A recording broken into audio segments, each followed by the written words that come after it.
It started on what should have been just another rainy Tuesday in Portland.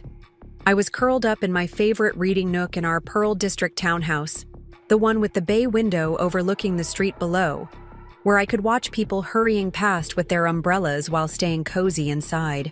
The sound of rain tapping against the glass usually calmed me, but that evening, it felt more like an ominous drumbeat as I stared at my laptop screen, trying to make sense of what I was seeing. Don't forget to hit subscribe and give this video a thumbs up to support more stories like this. Now, let me share what happened. I'm Jennifer Martinez, and until that moment, I thought I had a pretty good handle on my life. At 32, I had a successful career as a graphic designer, a beautiful home, and what I believed was a solid marriage to Daniel Thompson, a charming real estate agent I'd met at a friend's wedding 4 years ago. But as I scrolled through my credit card statement for the third time, my perfectly curated world began to crumble. The first charge that caught my eye was from the Ritz-Carlton in Maui, $4,182.50. I blinked hard, thinking maybe my eyes were playing tricks on me after a long day at the agency. But no, the numbers stayed the same. Below that were charges from high-end boutiques in Wailea, expensive restaurants, and a sunset sailing cruise.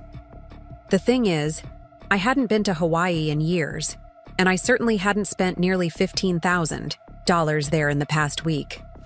My hands trembled as I reached for my phone, my rose gold wedding band catching the soft light from my desk lamp. I should call Dan immediately, right? There had to be a reasonable explanation. But something stopped me, a nagging feeling in my gut that I couldn't shake. Instead, I opened Instagram, something I rarely checked these days since I'd been so busy with work. And there it was, posted just 3 hours ago, a photo of a sunset over turquoise waters. The caption read, "Paradise found living my best life." The perfectly manicured hand holding a Mai Tai belonged to Rebecca Anderson, Dan's ex-wife. My throat went dry. Rebecca's Instagram stories showed more. Designer shopping bags from the same stores on my credit card statement. The exact same. Restaurants. The same hotel. My mind raced back to last week when Dan said he had to fly to Los Angeles for an urgent real estate conference. He'd been so apologetic about the last-minute trip, promising to make it up to me. I'd even packed his suitcase, noting how light it seemed for a 5-day conference. I felt like I was going to be sick. The walls of our tastefully decorated townhouse, with its carefully chosen artwork and color-coordinated throw pillows, suddenly felt like they were closing in on me. I needed air. I needed to think. Most of all, I needed someone to tell me I wasn't crazy. With shaking fingers, I dialed Kate's number. Kate Wilson had been my best friend since college, and she'd never been a fan of Dan's swift remarriage after his divorce from Rebecca. "Something about him just doesn't sit right with me," she'd said at our engagement party, but I'd written it off as overprotectiveness. "Jenny? What's wrong?" Kate's voice came through clear and concerned. She could always tell when something was off even through the phone. "Can you come over? I need you to look at something." My voice cracked despite my best efforts to keep it steady. "I'll be there in 15 minutes, don't move." While I waited for Kate, I dug deeper. I pulled up our joint account statements, my hands growing colder with each new discovery. There were large cash withdrawals, transfers to an account I didn't recognize, and more charges that aligned perfectly with Rebecca's social media posts from the past few months. How had I missed this? I'd been so caught up in landing a major client at work, staying late at the office, believing Dan when he said he'd handle our finances since I was so busy. The sound of Kate's key in the door made me jump. After Dan and I got married, we'd given Kate and her husband Mark spare keys to our place, just in case. Now I was grateful for that decision. Kate burst in, still wearing her teaching clothes, her dark hair damp from the rain. One look at my face and she dropped her bag, rushing to my side. "What happened?" I wordlessly turned my laptop toward her, watching as her eyes widened with each scroll. That son of a... she muttered, pulling out her own phone. A few quick searches pulled up more of Rebecca's social media posts. Jenny, look at this. There were dozens of photos spanning the past 3 months. Rebecca at expensive restaurants in Seattle, shopping sprees in Vancouver, spa weekends in wine country. Each location, each date matched perfectly with charges on my credit card. And in some photos, if you looked carefully in the background reflections or at the edges of the frame, you could just make out Dan's familiar silhouette. I'm going to kill him, Kate declared, already pulling up her husband Mark's number. Mark's an accountant. He can help us document all of this. But I barely heard her. My eyes were fixed on a particular photo from 2 weeks ago.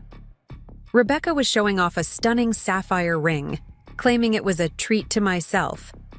The same day, there was a charge on my card from Tiffany & Co. for an amount that made my stomach lurch. I knew that conference story sounded fishy, Kate was saying as she paced our living room. Mark's firm was supposed to be at that same conference, but when I mentioned it to him, he had no idea what I was talking about. The pieces were falling into place with sickening clarity. All those late nights at the office, the sudden business trips, the way Dan had insisted on handling our finances when I got busy with work. He'd even encouraged me to take on more clients, saying we could use the extra income for our future. Our future. The thought made me laugh, a hollow sound that scared even me. Jenny? Kate's voice was gentle now as she sat beside me. What do you want to do? I stared at the photo of Rebecca with my ring, because that's what it was, wasn't it? My ring, bought with my money, given to my husband's ex-wife. The woman he'd sworn was ancient history, who he claimed had been the one to end things, who he said he was glad to be rid of. I want to understand why, I whispered, more to myself than to Kate. How long has this been going on? Was anything real? Kate squeezed my hand. First, we need to protect you, legally and financially. Then we can figure out the why. She was right, of course. Kate was always right about these things. With trembling fingers, I picked up my phone again, this time dialing Pacific Northwest Credit Union's fraud department. As I waited on hold, listening to cheerful music that felt completely at odds with my crumbling world, I noticed a text from Dan. Conference running late. Don't wait up. Love you. Love you. The words made my chest ache. How many times had he sent similar messages while actually being with Rebecca?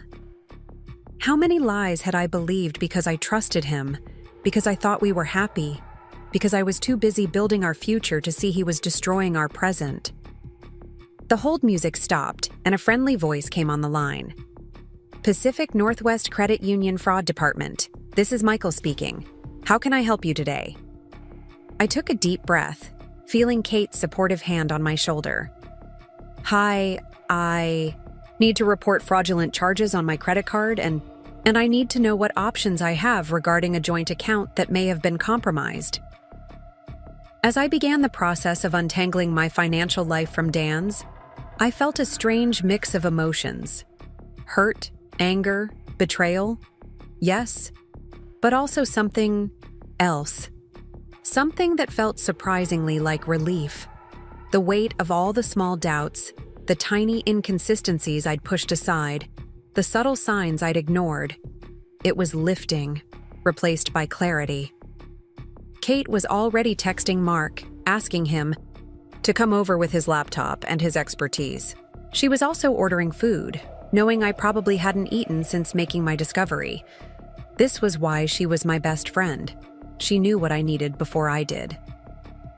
Jenny, she said softly as I hung up with the bank, you should check your other cards too, and your savings account. She was right again. By the time Mark arrived with his laptop and 3 bags of Thai food from our favorite place on 23rd Avenue, we'd discovered the full extent of Dan's betrayal. It wasn't just the credit card.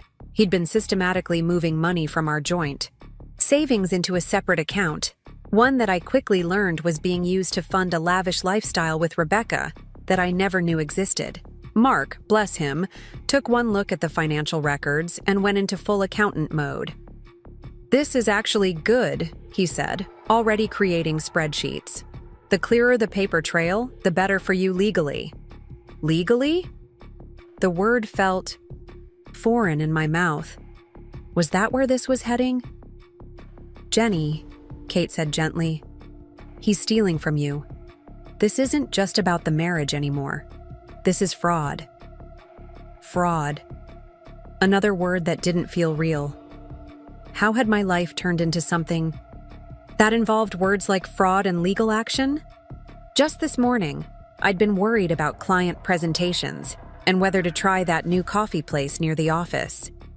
A notification popped up on my phone, another Instagram post from Rebecca. This time it was a photo of a sunset beach, yoga pose with the caption, "Finding my peace." Sometimes you have to let go of your past to embrace your future. Let go of your past. The irony would have been funny if it wasn't so painful. Preparing and narrating this story took us a lot of time, so if you are enjoying it, subscribe to our channel. It means a lot to us. Now back to the story. Rebecca wasn't letting go of anything. She was actively participating in destroying my present while using my money to fund her future. "I need some air," I announced suddenly, standing up from the dining table where we'd spread out all the evidence of my unraveling life. Kate and Mark exchanged worried glances. "I'll come with you," Kate offered, but I shook my head. "I need a minute alone. Just stay here and keep working on the documentation, please?" They reluctantly agreed, making me promise to keep my phone on and not go far. I grabbed my rain jacket and headed out into the evening, the persistent Portland drizzle matching my mood perfectly. As I walked along the wet sidewalks of the Pearl District, past the artisan coffee shops and boutique storefronts that had always made me feel so sophisticated and established, I tried to make sense of it all. When had it started? Had Dan ever really loved me? Or had I just been a convenient source of income? Was Rebecca laughing at me in all those Instagram posts, knowing she was spending my money? My phone buzzed again. Another text from Dan. "Missing you. Can't wait to be home." I stopped walking, staring at the message through blurring eyes. The casual cruelty of it, the easy lies, it all hit me at once. I found myself outside the daily grind, where Dan and I had our first date. Through the window, I could see couples, sitting close together, sharing warm drinks and intimate conversations, trusting each other with their hearts just like I had. That's when I made my decision. I wasn't going to cry, wasn't going to beg for explanations or closure. Dan and Rebecca thought they had it all figured out, thought they were so clever with their scheme, but they had no idea who they were dealing with. I pulled out my phone one last time, opening my banking app. In less than 5 minutes, I'd transferred every penny from our joint accounts into a new account the bank had helped me set up earlier. Let Dan try to explain to Rebecca why her next expensive dinner wouldn't go through. Then I took a deep breath, squared my shoulders, and headed back to my townhouse where Kate and Mark were waiting. I had work to do, a plan to make, and a life to reclaim. They say you never really know someone until you divorce them. But sometimes you don't really know them until you check your credit card statement. If you want to know what happened next, and how I turned this betrayal into the best thing that ever happened to me, make sure to hit that subscribe button. Trust me, you won't want to miss what comes next. Rain pelted against the windows of Kate and Mark's Craftsman house in Laurelhurst as we spread documents across their antique dining table. The warm glow of pendant lights cast shadows over bank statements, credit card bills, and printed screenshots that told a story more twisted than I'd initially imagined. Mark's laptop screen glowed with elaborate spreadsheets, each tab revealing a new layer of financial deception. "Look at this pattern," Mark said, pointing to a series of transactions. "Every third Friday, there's a transfer of exactly $2,750 to an account we haven't traced yet. It's been happening for 8 months." He adjusted his glasses, frowning at the screen. The amounts are specific enough to avoid automatic fraud detection, but large enough to build up significantly over time. Kate leaned over his shoulder, her teacher's planning notebook now repurposed for documenting our findings. And these transfers always happen right after Jenny's biggest client payments clear. He's been watching your income patterns. The realization hit me like a physical blow. While I'd been pulling late nights at the agency, proud of growing my client base, Dan had been methodically monitoring my earnings, calculating exactly how much he could siphon away without raising suspicions. I thought of all the times he'd encouraged me to take on more work, claiming we needed to build our nest egg. Now I understood. I'd been building a nest egg all right, just not for us. There's something else, Mark said, clicking to a new tab. These charges at Harbor Light Restaurant, they're not just random dates. He pulled up my calendar app, which I'd given him access to in the spirit of full disclosure. Every time you had a late client meeting marked in your calendar, there's a corresponding charge at Harbor Light. Always for 2 people, always with an expensive wine purchase. The pieces clicked into place. Harbor Light was where Dan had proposed to me. The thought of him taking Rebecca there, to our special place, made my stomach turn. But the methodical nature of it was what truly chilled me. He'd turned my busy work schedule into opportunities, using my career success to fund his double life. Kate disappeared into her kitchen, returning with a fresh pot of tea and her signature determined expression. We need to dig deeper into Rebecca's social media. Not just Instagram, everything. If they've been this calculated with the money, they've probably left other traces. For the next 3 hours, we documented everything. Rebecca's Facebook check-ins matched perfectly with unexplained charges on my cards. Her LinkedIn showed she'd recently become a private wellness consultant with a suspiciously vague business description. When we cross-referenced the dates of her business registration with my accounts, we found a large withdrawal that exactly matched typical incorporation fees. I think, Mark said slowly, they've been using your money to set up some kind of business front. Look at these recurring transfers to Zen Life LLC. That's got to be connected to her new venture. My phone buzzed with a text from Dan. Conference wrapping up tomorrow. Picked up something special for you. The casual audacity of his lies made me feel slightly hysterical. Something special? Like the sapphire ring he'd bought for Rebecca. With my money? Kate grabbed my phone before I could respond. Don't tip our hand, she advised. We need to document everything before he realizes we know. She was right, of course. The more evidence we gathered, the stronger my position would be. As midnight approached, Mark created a secure digital folder with everything we'd found. Spreadsheets tracking every fraudulent charge, screenshots of Rebecca's social media posts matched with corresponding transactions, timelines of Dan's supposed business trips aligned with their actual locations. The pattern was undeniable, and it went far beyond a few stolen credit card charges. You know what bothers me most? I said, staring at a particularly damning spreadsheet. The precision of it all. This wasn't just opportunistic theft. They planned this, probably for months before they started taking money. They studied my schedule, my income patterns, even my habits for checking accounts. Kate reached across the table and squeezed my hand, which means they knew exactly what they were doing. This wasn't a mistake or a moment of weakness. This was calculated. Just then, Mark's laptop pinged with a notification. He'd set up alerts for any new charges on my remaining active accounts. Jenny, he said, his voice tight. They just booked flights. 2 first-class tickets to Bali, departing next month. I felt a strange calm settle over me as I looked at the charge. Almost $15,000 for plane tickets, charged to my business credit card, the one I kept for large client expenses. They weren't even trying to hide it anymore. That's it, Kate declared, pulling out her phone. We're calling Patricia first thing tomorrow.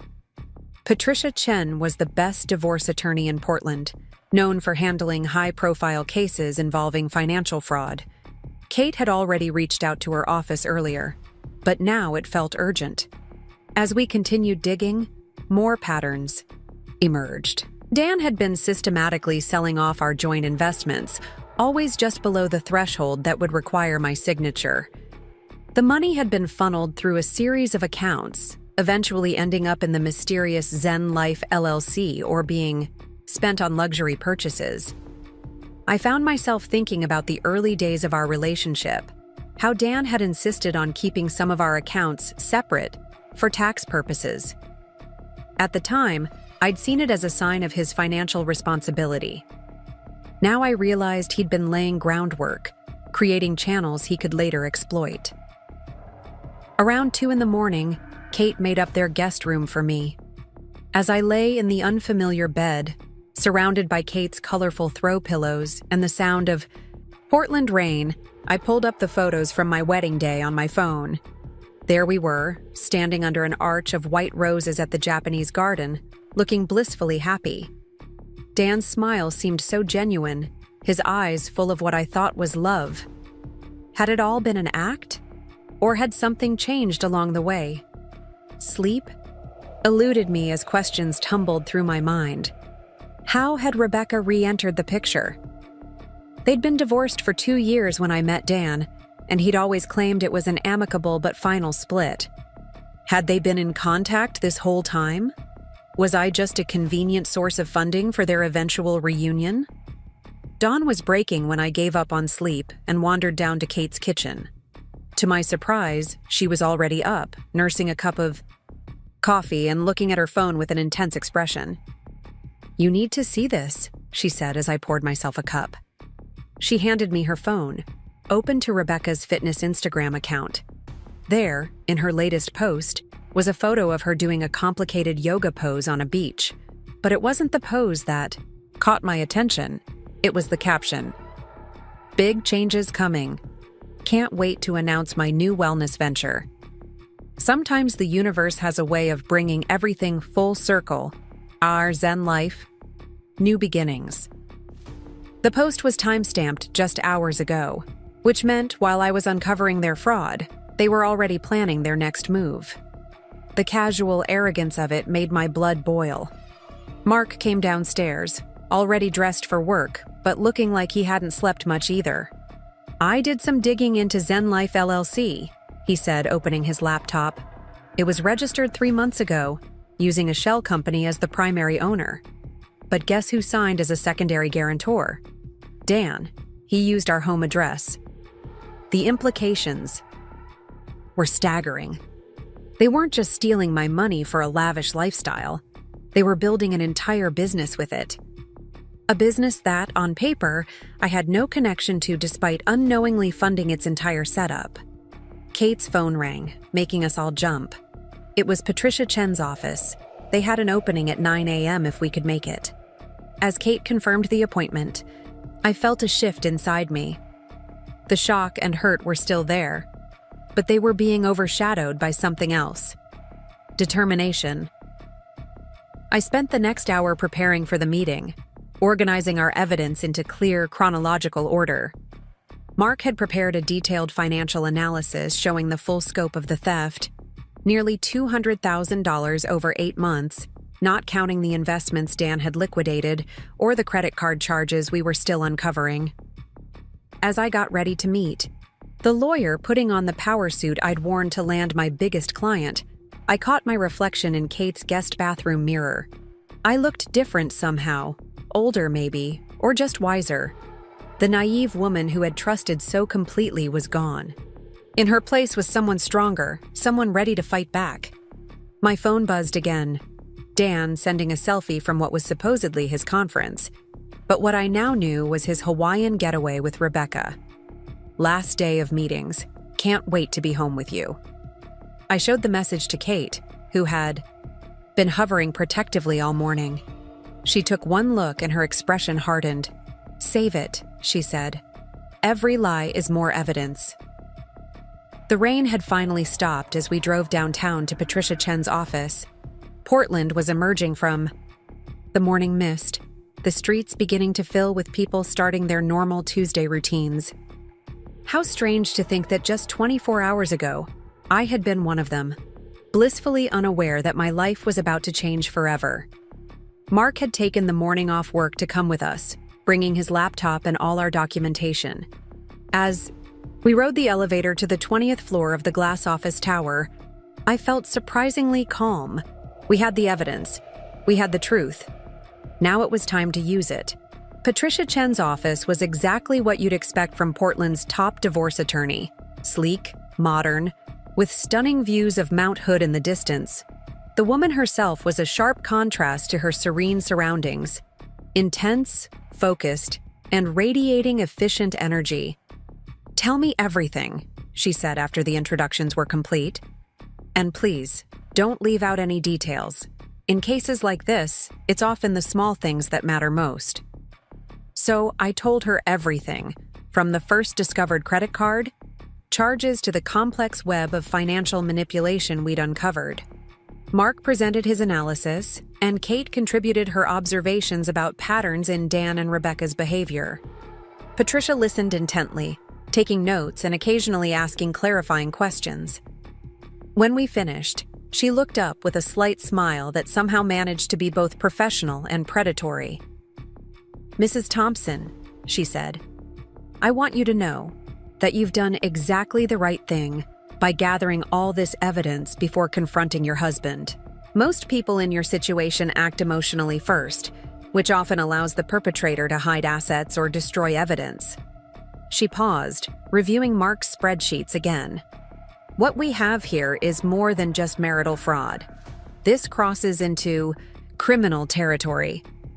The word criminal echoed in my head. Despite everything we'd uncovered, I hadn't quite allowed myself to think of Dan as a criminal. A liar, yes. A cheater, absolutely. But a criminal?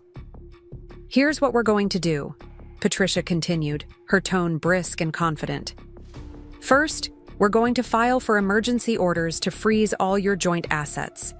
Then, we're going to document everything. Every charge, every transfer, every lie. We'll build a case so solid that when we finally confront him, he'll have no choice but to cooperate." As Patricia outlined our strategy, I felt a weight lift from my shoulders. This wasn't just about my broken heart anymore. This was about justice, about consequences, about standing up for myself.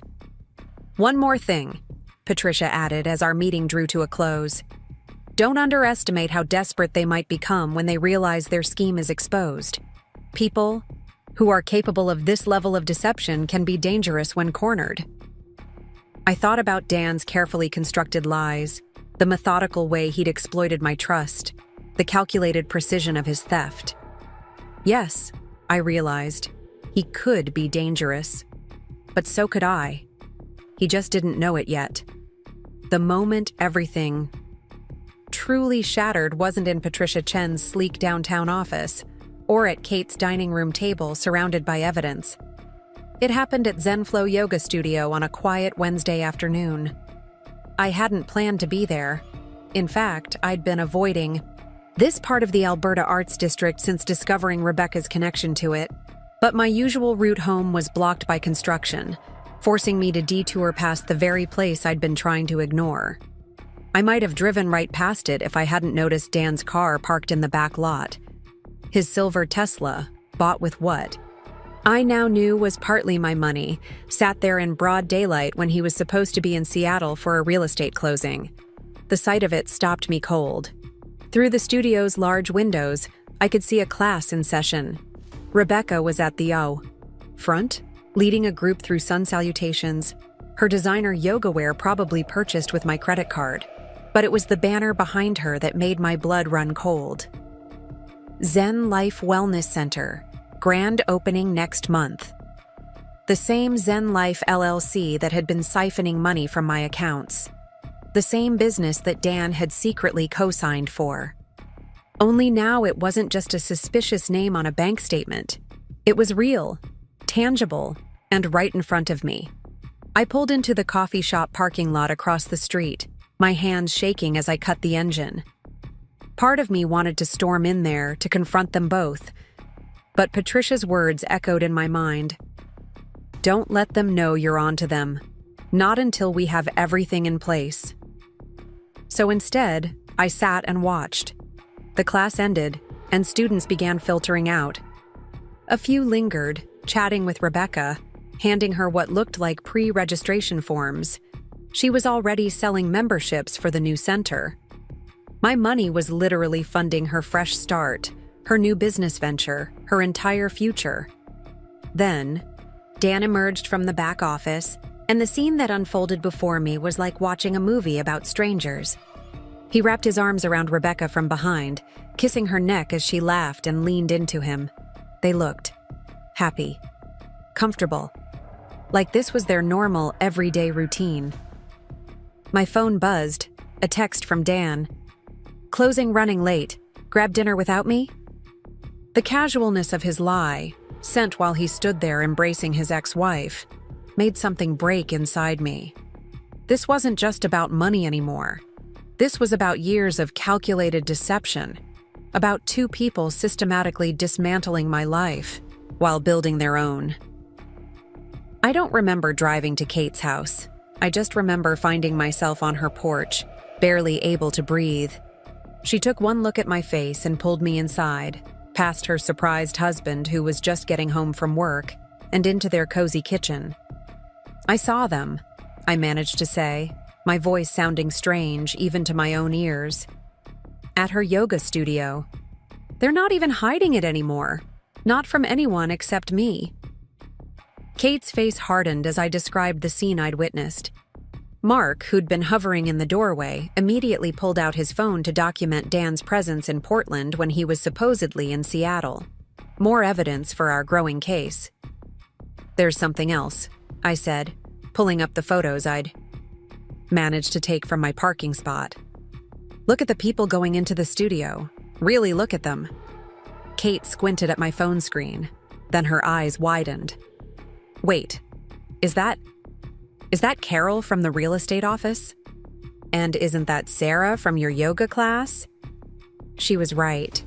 Looking at the photos now, I recognized several faces.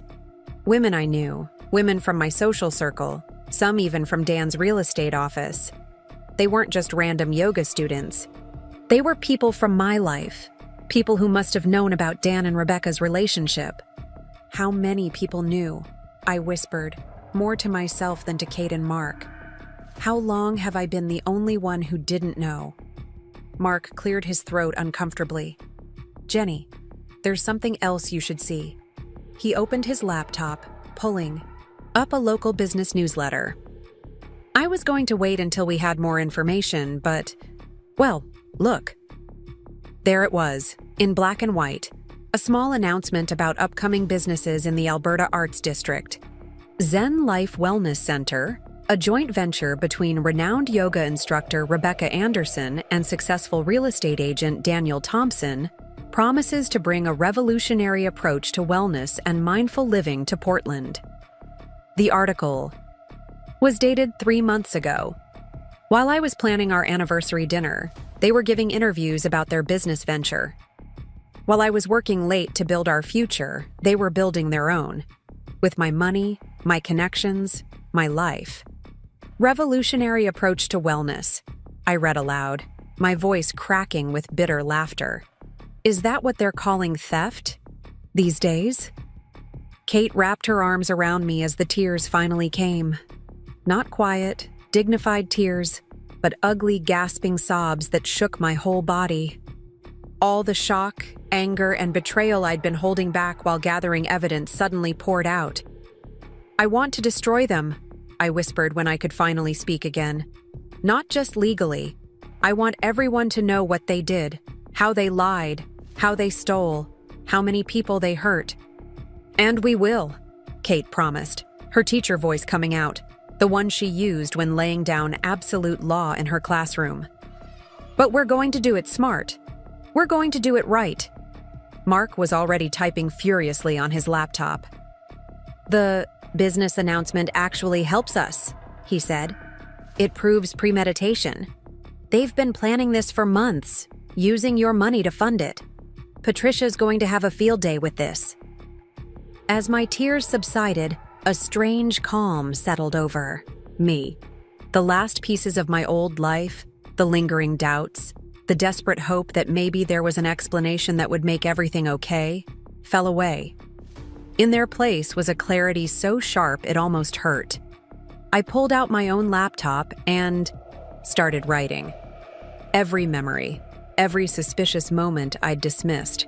Every time Dan had encouraged me to work late or take on more clients. The pattern was so clear now.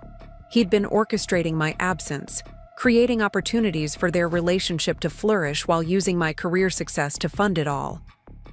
"Look at this," I said, pulling up my calendar from the past year. Every time I had a major client meeting or deadline, there's a corresponding class at ZenFlow. They were using my busiest times to meet, to plan, probably to laugh about how oblivious I was. Kate leaned over my shoulder, her expression darkening as she saw the pattern emerge. "They got cocky," she observed. "That's good for us. Arrogant people make mistakes." Just then, my phone lit up with another text from Dan. "Closing finished early. Heading to airport now. See you tonight." Attached was a selfie of him supposedly at SeaTac Airport. A photo I now knew was from a previous trip. "Reply," Kate urged. "Act normal. Let them think they still have the upper hand." I stared at my phone, at the face of the man I'd loved and trusted. The man who'd been systematically destroying my life while pretending to build our future. "Can't wait," I typed back, adding a heart emoji for good measure. "Safe flight." The lie felt bitter on my tongue, but also strangely empowering. Two could play at this game of deception, and I was finally ready to play. Mark printed out the business announcement, adding it to our growing file of evidence. "You know," he said thoughtfully, "starting a business with fraudulently obtained money. That's not just civil court territory anymore. That's criminal fraud." The word criminal should have shocked me, should have made me flinch. Instead, it felt right. Dan and Rebecca weren't just cheaters or liars. They were criminals. And they had left a paper trail a mile wide. I spent the next few hours documenting everything I could remember about the yoga studio. Class schedules, regular attendees, anything that might help establish the timeline of their deception. Kate made calls to mutual friends, carefully fishing for information without revealing what we knew. The picture that emerged was devastating. Their relationship had been an open secret in certain circles for months. People had seen them together at restaurants, at business meetings, even weekend getaways. Everyone had assumed I knew, that we had some kind of arrangement. "I'm going to be sick," I muttered, reading through messages Kate had received. Friends expressing relief that it was finally out in the open. Acquaintances admitting they'd felt awkward keeping the secret. Even my favorite barista at the Daily Grind admitted she'd seen them together regularly during my morning client meetings. "We should talk to Patricia," Mark said, already reaching for his phone. "This changes things. The business announcement, the public nature of their relationship. It's not just fraud anymore. It's a whole different level of deception." As if on cue, my phone buzzed with a notification from my banking app. Another large transfer had just been attempted from our joint account to Zen Life LLC. They were getting bolder, less careful, about covering their tracks. "Let it go through," I said, surprising myself with how steady my voice sounded.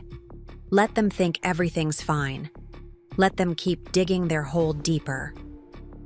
Kate looked at me with a mixture of concern and admiration. "Jenny, are you sure? They're taking more of your money." I nodded, a plan forming in my mind. Every transaction is more evidence. Every public appearance together is proof of their deception. Let them think they're winning. It'll make the fall that much harder when it comes. Just then, another text. From Dan. "Just landed. Traffic's bad.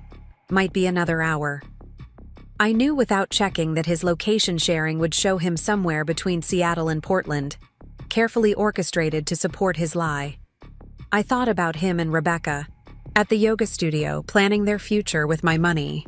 I thought about all the people who had known, who had watched me work myself to exhaustion while they funded their secret life with the fruits of my labor. "You know what the worst part is?" I said to Kate and Mark. "They're not even trying. That hard to hide it anymore.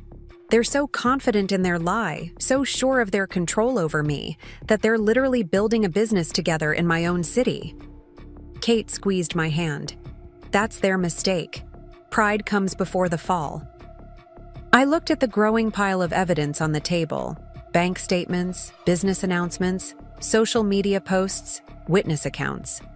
Each piece alone told only part of the story, but together they painted a picture of betrayal so complete, so calculated, that it took my breath away. "When do we move?" Mark asked quietly. "When do we let them know that their game is up?" I picked up the business announcement, running my fingers over the words that proved how thoroughly I'd been deceived. "Not yet," I said. "Let them have their grand opening. Let them think everything's perfect. Let them feel completely safe and secure." "And then?" Kate prompted. A small, cold smile curved my lips. "And then we show them exactly what happens when you underestimate the woman you're stealing from."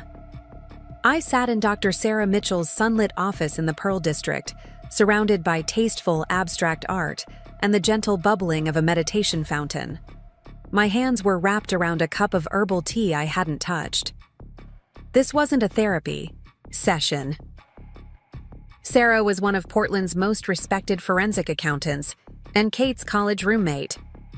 "The level of financial manipulation here is impressive," Sarah said, scrolling through Mark's meticulously organized spreadsheets. "They created a perfect storm, using your busy season at work, your trust in your husband, and your natural tendency to delegate financial matters when overwhelmed. Classic predatory behavior." I watched as she highlighted different sections of the documents, her expert eyes catching patterns we'd missed. "Look here," she pointed to a series of transactions. "They didn't just take your money, they used your credit history, your business reputation to secure additional funding. The Zen Life business loans? They're backed by your assets, not theirs." The revelation hit me like a physical blow. How is that even possible? Sarah's expression hardened. "Because Daniel Thompson is still your husband, with access to your financial information. He used your business's excellent credit rating and assets as collateral. On paper, it looks like a spouse supporting their partner's business venture." A knock at the door interrupted us. Grace Chen, Patricia's younger sister and fellow attorney, entered with a sleek leather briefcase. The Chen sisters were known for tag-teaming cases that crossed the line between civil and criminal law. "I spoke with the bank's fraud department," Grace announced, pulling out her laptop. "They're launching an internal investigation. And Jenny, you're not their only victim." My head snapped up. "What do you mean?" Grace pulled up several documents. 3 other women have reported similar patterns of financial manipulation involving Zen Life LLC, all successful businesswomen, all with connections to either Dan's real estate work or Rebecca's yoga circles. Sarah let out a low whistle. They were running a whole operation. "More like a long con," Grace corrected. "They targeted women with specific financial profiles, successful, busy, trusting, used the yoga studio to gather information about potential marks. Rebecca would befriend them, Dan would handle their real estate needs, and slowly they'd gain access to their finances. The scope of their deception made me feel dizzy. How did we miss this?" "Because they're good at what they do," Sarah said quietly. "And because they understood something fundamental about successful women. We're often so busy breaking glass ceilings that we don't see the cracks forming in our personal lives." Grace's phone buzzed with a text from Patricia. "The other victims want to meet. They're willing to join forces." I thought about other women, sitting in their homes or offices, discovering the same betrayal I had, feeling the same shock, the same shame, the same rage. Set it up. That evening, I found myself in a private room at Cascade Heights Country Club, face to face with three women whose stories eerily mirrored my own. There was Michelle Zhang, a brilliant software engineer, Sofia Rodriguez, who owned a chain of successful food trucks, and Dr. Andrea Parker, a renowned pediatric surgeon. They approached me after my divorce, Michelle explained, her hands shaking slightly as she spoke. Rebecca offered private yoga sessions, said they'd help me heal. Dan handled the sale of my marital home. They became my support system, right when I was most vulnerable. Sophia nodded. Same playbook.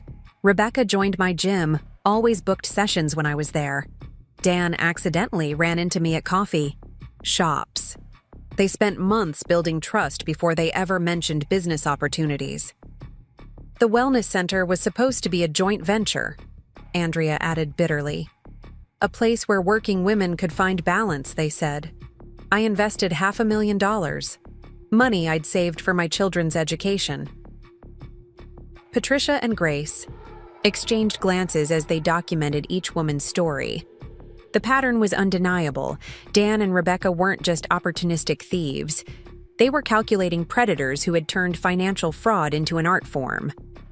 Here's what we know, Patricia summarized. They've taken approximately $8 million from the four of you combined. They've used your collective assets and credit to secure another $3 million in business loans. The wellness center is set to open in 3 weeks, with over 200 prepaid memberships sold. They're still selling memberships, Sophia interjected. My assistant bought one yesterday. They're charging premium prices, promising exclusive access and personalized programs. Sarah, who had been quietly analyzing financial documents in the corner, looked up. Those membership fees, they're not going to any business account I can trace. The money's being moved offshore almost immediately. The implications settled over the room like a heavy cloud. They weren't just stealing. From us, they were planning to take the membership money and disappear, leaving us holding the bag for the business loans. Not if we stop them first, Grace said firmly. We have enough evidence for criminal charges. We can freeze the accounts, seize assets. No, I interrupted, an idea forming. Not yet. Let them keep going. Let them dig themselves deeper. Michelle looked at me skeptically. You want to let them keep stealing? I want to let them think they're winning, I clarified. The grand opening is their end game, right? All those membership fees, all that publicity. That's when they're most vulnerable. Understanding dawned on Patricia's face. A public takedown. Maximum exposure. Exactly, I said. They used our reputations, our good names, to build their scheme. Let's use that same public trust to destroy them. The room buzzed with energy as we began to plan. Each woman brought unique skills to the table. Michelle's tech expertise, Sophia's media connections, Andrea's respected position in the medical community. We weren't just victims anymore. We were a team. Sarah pulled up a detailed timeline on her laptop. The next 3 weeks are crucial. We need to track every transaction, document every interaction. Nothing can be left to chance. Grace started, assigning tasks. Michelle would monitor their digital footprint, looking for any communications or transactions they thought were hidden. Sophia would use her food truck network to gather intelligence about their movements around the city. Andrea would review all the medical claims they were making about their wellness programs, building a case for fraud. What about me? I asked. Patricia smiled. You, Jenny, have the most important job of all. You need to keep them believing that nothing has changed. Can you do that? I thought about Dan's casual lies, about Rebecca's smug Instagram posts, about all the women they'd targeted, all the lives they'd tried to destroy. Oh, I can do that. I learned from the best, after all. As if on cue, my phone lit up with a text from Dan. "Working late again. Beautiful. Don't wait up." Attached was a photo of his office desk, clearly taken days ago based on the newspapers visible in the shot. I showed the text to the group. "See? They're not even trying that hard anymore. They think we're all too busy, too trusting, too embarrassed to compare notes." "That's their weakness," Sarah observed. "They target strong, successful women because they think our strength makes us vulnerable. Too proud to admit we've been deceived, too independent to ask for help." Instead, Andrea added, they created exactly what they feared most: a group of strong women working together. We spent the next few hours refining our plan. Patricia and Grace would handle the legal strategy. Sarah would track the money. Michelle, Sophia, and Andrea would gather evidence from their respective spheres of influence. And I would play my part, the unsuspecting wife, too busy with work to notice what was happening right under her nose. As the meeting wound down, Michelle pulled me aside. "Are you sure you can handle this? Playing nice with them? Knowing what we know?" I thought about all the lies, all the manipulation, all the careful groundwork they'd laid to destroy not just my life, but the lives of these other women. "I'm not playing nice," I corrected. "I'm giving them just enough rope to hang themselves." Walking to my car later, I felt different. The weight of betrayal was still there, but it was lighter somehow, shared among women who understood, who had faced the same deception, and emerged ready to fight back. My phone buzzed again, Rebecca posting another preview of the wellness center. The caption read, "Building something beautiful takes time, trust, and the right partners. Can't wait to share this dream with all of you. Zen Life. Women supporting women." The irony of that hashtag would have made me laugh if it wasn't so infuriating. But they would learn soon enough what women supporting women really looked like, and it would be nothing like what they expected. The morning sun streamed through the floor-to-ceiling windows of Sophia's penthouse kitchen as our unlikely team gathered around her massive granite island. The space smelled of fresh coffee and the artisanal pastries from her most popular food truck. This wasn't our usual meeting spot. We'd started rotating locations to avoid drawing attention, and today's strategy session needed the extra space. "Latest intel from my food truck network," Sophia announced, pulling up a detailed map on her tablet. Dan and Rebecca's routine is like clockwork. Every Tuesday and Thursday, they meet at Jade Garden for lunch, thinking they're safe because it's clear across town from their usual spots. Michelle, who'd been typing furiously on her laptop, looked up. "That tracks with the credit card charges. But here's something interesting. They always pay cash at Jade Garden. It's the only place where they don't leave a digital footprint. Because the owner's brother works at the bank where Dan processes his real estate deals," Dr. Andrea Parker added, setting down her coffee cup. "They think they're being clever, building these little networks of complicity." I studied the map, noting the patterns of their movements across Portland. Every mark on the digital surface represented another piece of their deception, another carefully calculated risk they'd taken. They've built their entire scheme around knowing people's schedules, haven't they? They picked Jade Garden because they know I never go to that part of town during lunch hours. Sarah Mitchell, our forensic accountant, spread out a new set of documents across the island. It's not just their meeting spots. Look at these membership sales for Zen Life. She pointed to a color-coded spreadsheet. They're targeting specific time slots, specific demographics. Every person they've scammed has a similar profile. Successful, busy, with predictable routines they could work around. Grace Chen, who'd been quietly observing while making notes, cleared her throat. "That's actually going to help us. Their own pattern recognition is becoming a liability. They're so focused on following their playbook that they're missing obvious warning signs." "Like what?" I asked, leaning forward. "Like the fact that 3 of their newest membership signups are actually undercover investigators from the Financial Crimes Unit." Grace smiled. "They're so confident in their system that they didn't even properly vet their latest marks." A ripple of satisfaction went through the room. We'd been laying this groundwork for days, carefully placing our own pieces on the board while Dan and Rebecca continued their game, oblivious to the net closing around them. "What about the building inspections?"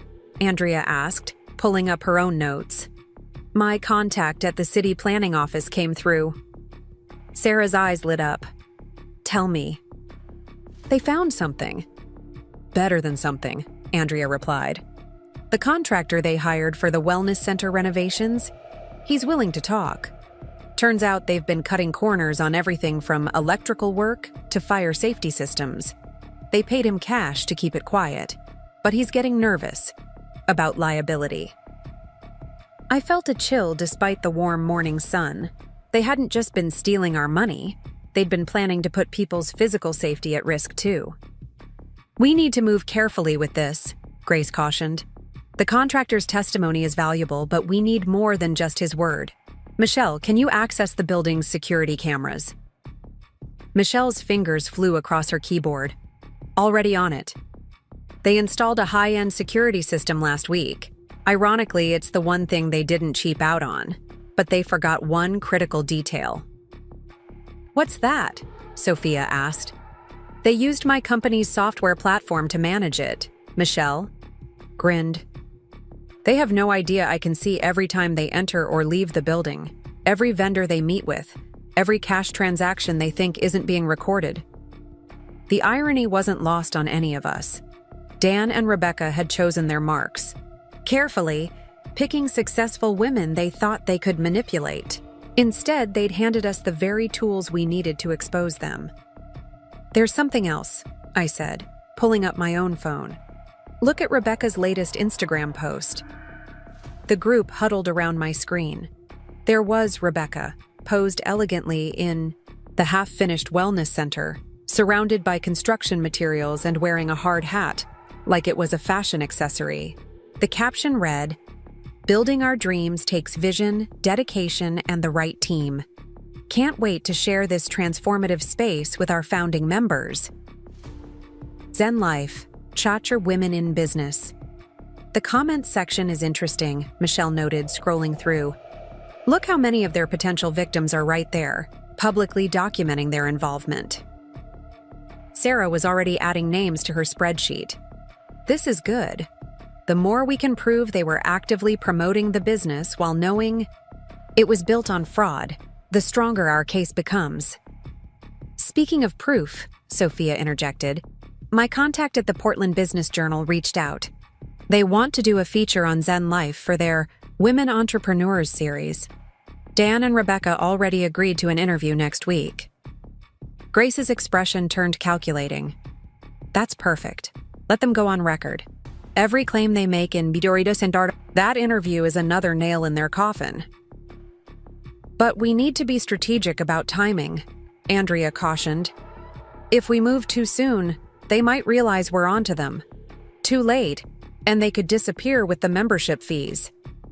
I stood up, walking to the window that overlooked the city. Somewhere out there, Dan was probably at another real estate showing, telling more lies, building more schemes. Rebecca would be at the wellness center, selling more memberships, weaving more people into their web of deception.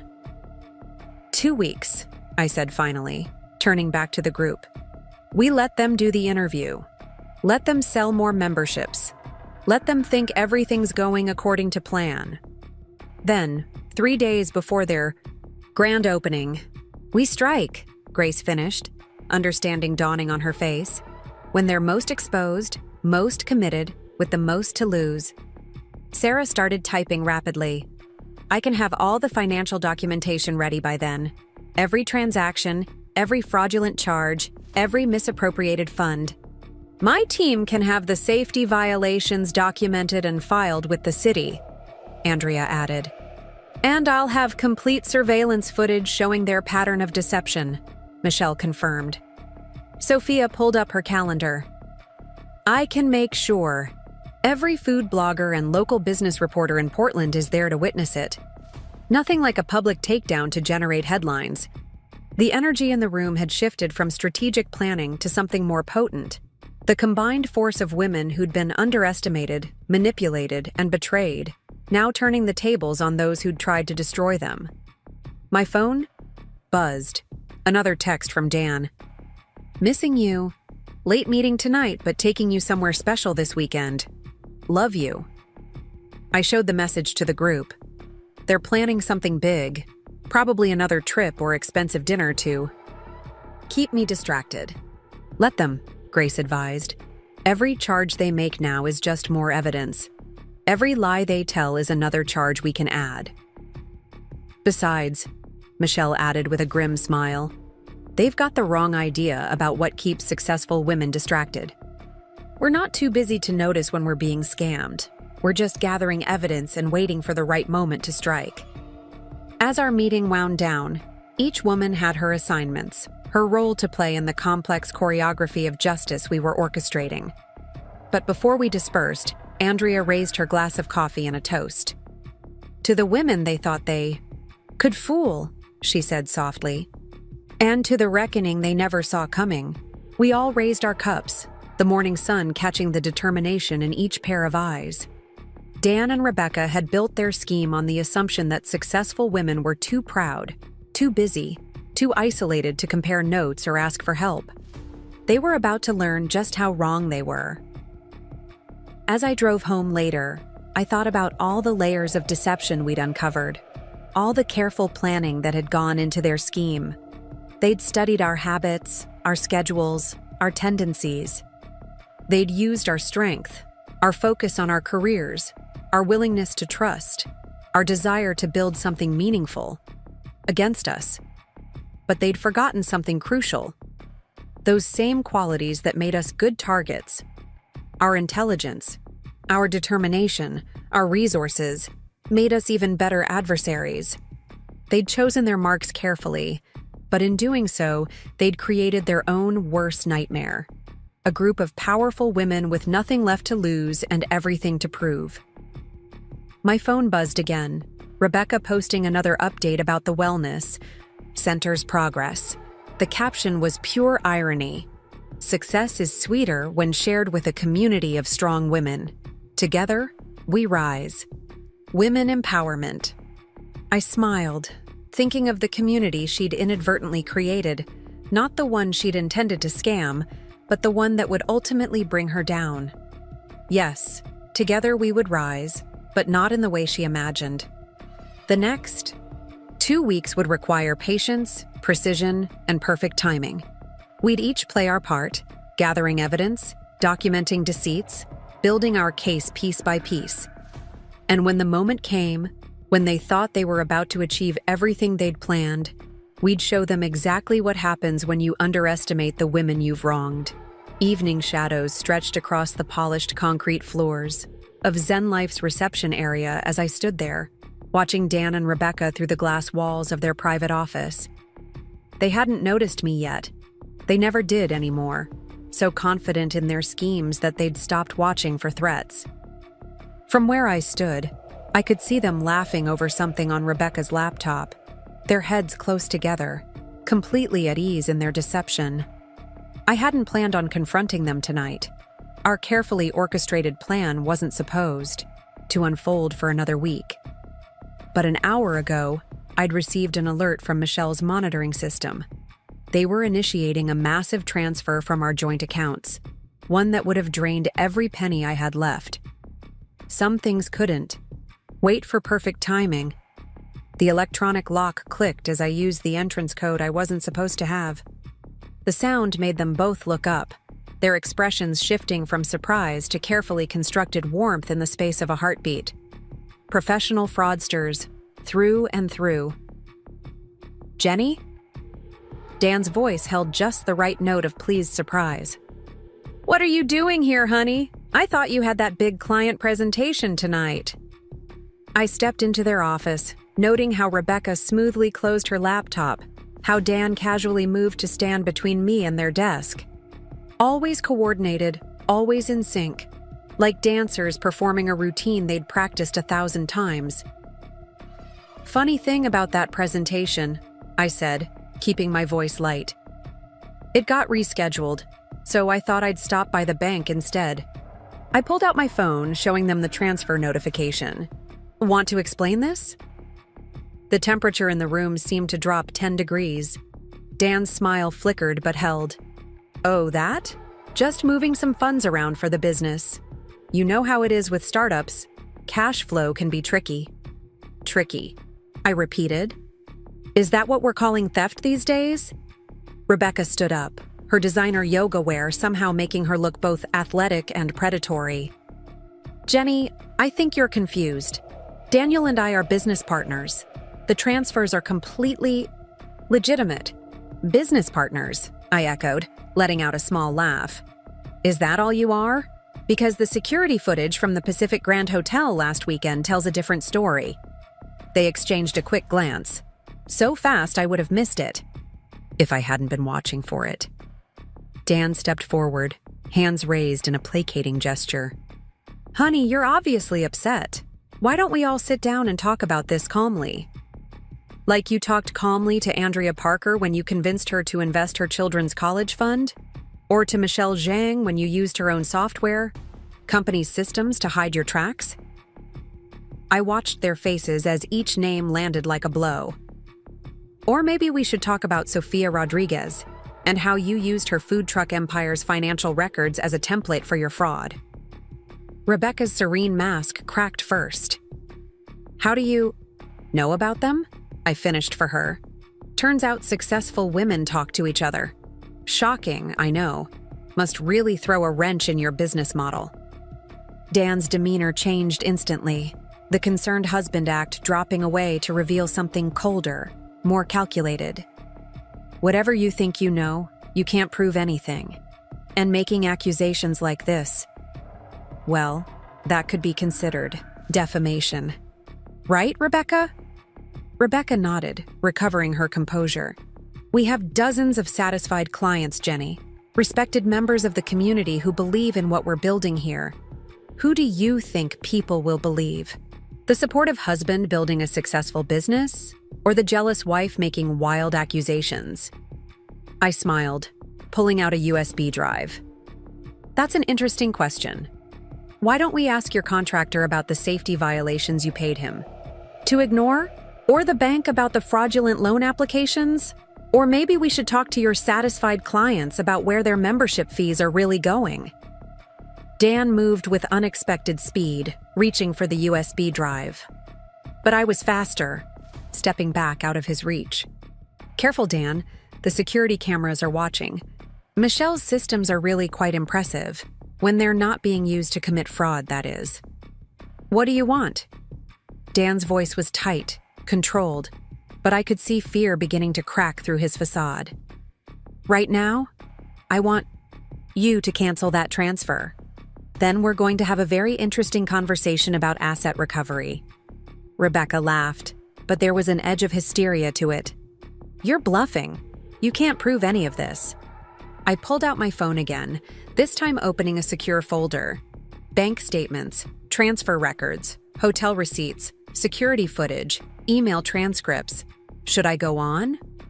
I looked directly at Rebecca. By the way, how's that sapphire ring Dan bought you? The one charged to my credit card?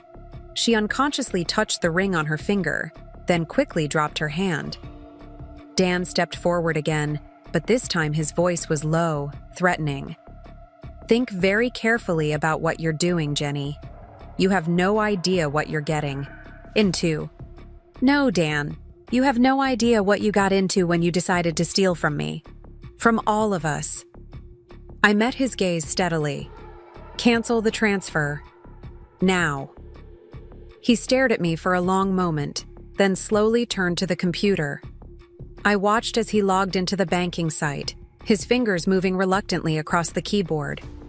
The cancellation confirmation popped up on my phone moments later. This isn't over, Rebecca said, her yoga-toned arms crossed tightly over her chest. We have contracts, agreements. The business is legitimate. Is it? I asked softly. Should we ask the IRS about that?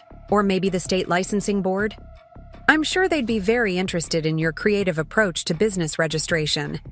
Dan's face had gone pale. You wouldn't. It would ruin everything. Like you tried to ruin us? I took a step closer to him. You didn't just steal our money, Dan. You stole our trust, our security, our peace of mind. And for what? So you could play successful entrepreneur with your ex-wife? It wasn't like that, he started, but I cut him off. Save it for the prosecutors. They'll be very interested in your explanation, I'm sure. I turned to leave, then paused at the door. Oh, and don't bother trying to access any of our accounts again. They've all been frozen pending investigation. Rebecca's composure finally shattered completely. You can't do this. We have commitments, contracts. With money stolen from other women, I finished for her. I wonder how committed your clients will be when they learn the truth about where their membership fees went. Might want to hold off on ordering those fancy yoga mats. As I walked out of their office, I heard Dan call after me. Jenny, wait. We can work this out. Whatever you want, money, a share in the business. I turned back one last time, taking in the scene. Dan with his perfectly tailored suit now wrinkled with stress. Rebecca with her carefully maintained serenity crumbling around her. They looked smaller somehow, less impressive now that their masks had cracked. What I want, I said clearly, is justice. And trust me, that's exactly what I'm going to get. The door closed behind me with a satisfying click, but I didn't leave the building. Instead, I sat down in one of the reception area's overpriced meditation chairs and waited. Within minutes, my phone lit up with messages from both of them. Threats, pleading, attempts at negotiation. I forwarded each message to Grace Chen without responding. Every word they sent was just more evidence, more proof of their desperation and guilt. Through the glass walls, I could see them arguing, gesturing frantically, their perfect partnership fracturing under pressure. An hour passed. They remained in their office, probably trying to figure out how to salvage their scheme. I stayed where I was, a silent sentinel ensuring they couldn't destroy evidence or make any more unauthorized transfers. Finally, Grace's text came through. All accounts secured, restraining orders processed. You can go home now. But I waited a few minutes more, watching as Dan and Rebecca's argument reached a crescendo. Through the glass, I saw him grab his keys, saw her try to stop him. He shrugged her off roughly, so much for their united front. Dan stormed out of the office, barely glancing at me as he passed. Rebecca followed moments later, her yoga-perfect posture now slouched in defeat. Neither of them looked at me as they left, but I could feel the weight of their unspoken threats hanging in the air. Once they were gone, I did one final walkthrough of their office, photographing everything just as Michelle had instructed. The evidence of their fraud was everywhere once you knew where to look. Post-it notes with account numbers, calendars marked with their meeting times, stacks of membership contracts with inflated prices, and impossible promises. My phone buzzed. Again, Kate this time. Did it work? I sent her a quick reply. Better than we expected. They cracked faster than we thought they would. Want me to come over? I considered it as I walked to my car. Part of me wanted company, wanted to process everything that had just happened.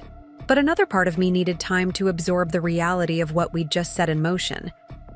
Not tonight. I need to document everything while it's fresh.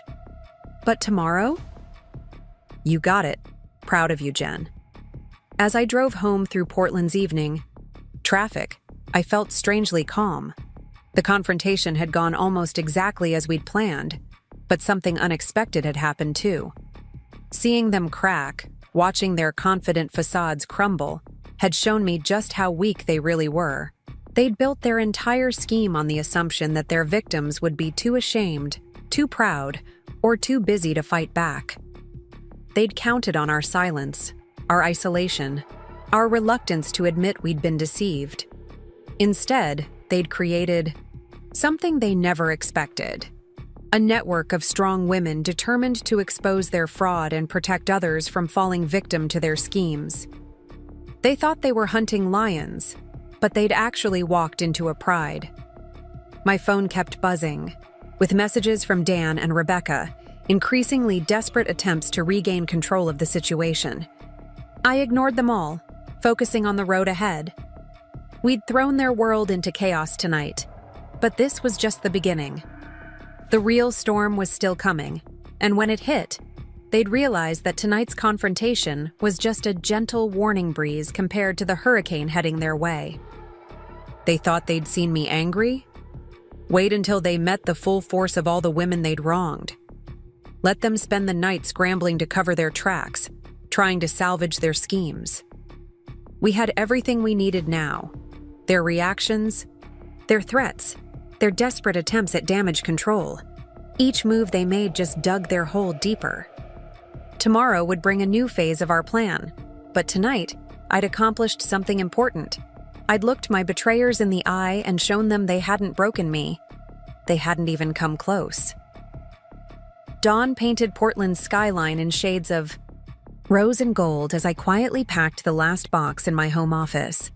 The townhouse felt different in these early morning hours, not just empty, but hollow, as if it too knew this was the end of something. I'd chosen this time carefully, knowing Dan wouldn't return until later. After last night's confrontation, he'd been frantically calling lawyers, leaving increasingly hostile voicemails that ranged from threats to desperate pleas. Michelle's surveillance system had tracked him to the Riverfront Hotel, where he'd checked in under a business alias. Rebecca had gone dark on social media, her first silence in months. The quiet felt like the eye of a storm, a brief pause before chaos resumed. "That's the last of your crucial documents," Kate whispered, sealing the box with packing tape. We'd been working since 3 a.m., methodically removing every trace of my business and personal papers from the house. Not running away, strategic repositioning, as Grace called it. A soft knock at the front door made us both freeze, but it was only Sophia with her food truck's early morning coffee delivery. "Thought you could use this," she said, setting down a carrier of artisanal lattes. My driver's report Dan still at the hotel, looking pretty rough. He tried to access the business accounts 4 times overnight. I took a sip of the perfectly crafted lavender latte, letting its warmth steady my nerves. "Any word from Rebecca?" "Actually, yes." Michelle's voice came from my laptop, where she'd been monitoring communications remotely. "She just booked a flight to Bali, one-way ticket leaving next week. Used her personal credit card, not your money this time." The first crack in their united front, exactly as we'd predicted. "Forward the booking details to Grace," I instructed, carefully wrapping my grandmother's crystal paperweight in bubble wrap. "She'll want to add it to the travel restriction petition." Kate paused in her packing, looking around the office that had witnessed so many late nights of work, so many dreams built and broken. "You sure about this? Once we move everything out..." "It's not about the space," I said, tucking the paperweight into my bag. "It's about denying them access to any more of my information. Besides," I managed a small smile, "I think it's time for a change of scenery." Andrea arrived just as the sun fully crested the horizon, her hospital scrubs exchanged for casual clothes that wouldn't draw attention. "Security teams in place," she reported. "If Dan tries to come back before the court order is served, we'll know." We worked in focused silence, each woman knowing her role in this carefully choreographed morning. Everything essential had to be moved: business documents, financial records, family heirlooms, anything that could be used or sold. The furniture could stay. It was just stuff after all, and everything valuable was already documented by our forensic team. "Jenny," Michelle's voice came through the laptop again, more urgent this time. "Dan just checked out of the hotel. He's called Rebecca 6 times in the last hour." "Right on schedule," I murmured, checking my watch. Grace should be serving him the papers any minute now. As if on cue, my phone lit up with Dan's name. I let it ring through to voicemail, then played it on speaker. "Are you out of your mind? A restraining order?" After everything I've done for you? You have no idea what you're doing, Jenny. No idea who you're dealing with. Call me back immediately, or I swear. Charming, Sophia commented dryly, carefully packing my collection of art books. Should we be worried about those threats? I shook my head, forwarding the voicemail to our legal team. Every threat is just more evidence. Besides, I nodded toward the window where 2 unmarked cars were parked. The investigators are enjoying his performance. The morning progressed, with military precision. Each box was labeled, photographed, and logged into our secure database before being loaded into the waiting vehicles.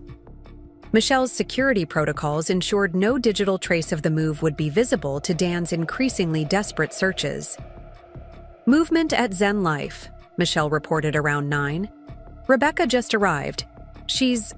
Well, this is interesting. She's removing items from the office. Personal things, mostly. I exchanged glances with Kate. The partnership was crumbling faster than we'd anticipated.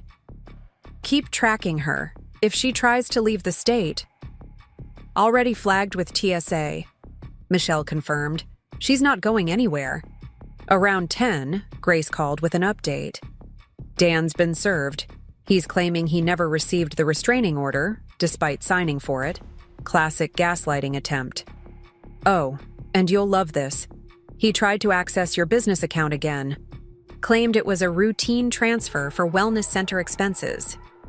Let me guess, I said, securing the last box of tax documents. The amount matched Rebecca's flight booking exactly? Got it in one. Don't worry, the bank flagged it immediately. The manager actually laughed when he tried to claim it was authorized. By 11, the townhouse's office was empty of anything important. What remained were the carefully curated trappings of success. The expensive desk, the designer lamp, the abstract paintings Dan had insisted would impress clients. All of it seemed hollow now, like a movie set built to tell a story that was never quite true. One last sweep, Andrea announced, leading our final check of the space. Every drawer was photographed empty, every cabinet documented clear. Nothing left to chance, nothing left for them to use or twist. As we finished, my phone buzzed with a text from Rebecca. We need to talk. Just us women. I can explain everything. Wow. Kate peered at the message. She's actually trying the sisterhood angle? After everything? I showed the text to Grace, via our secure line. Her response was immediate. Do not engage. Forward all communication through legal channels. She's trying to create reasonable doubt, build a narrative of misunderstanding rather than fraud. Looking around the empty office one last time, I felt a strange mix of emotions. This space had witnessed so many late nights, so many projects, so many dreams. It had also witnessed the systematic betrayal of everything I'd worked for. Ready? Kate asked softly, holding the door. I nodded, picking up my last personal item, a small plant that had somehow survived years of neglect. Let's go. As we locked up, Michelle's voice came through one final time. Dan's on his way. 20. Minutes out, driving fast? Perfect timing, I said, watching as the last unmarked car pulled away with our boxes.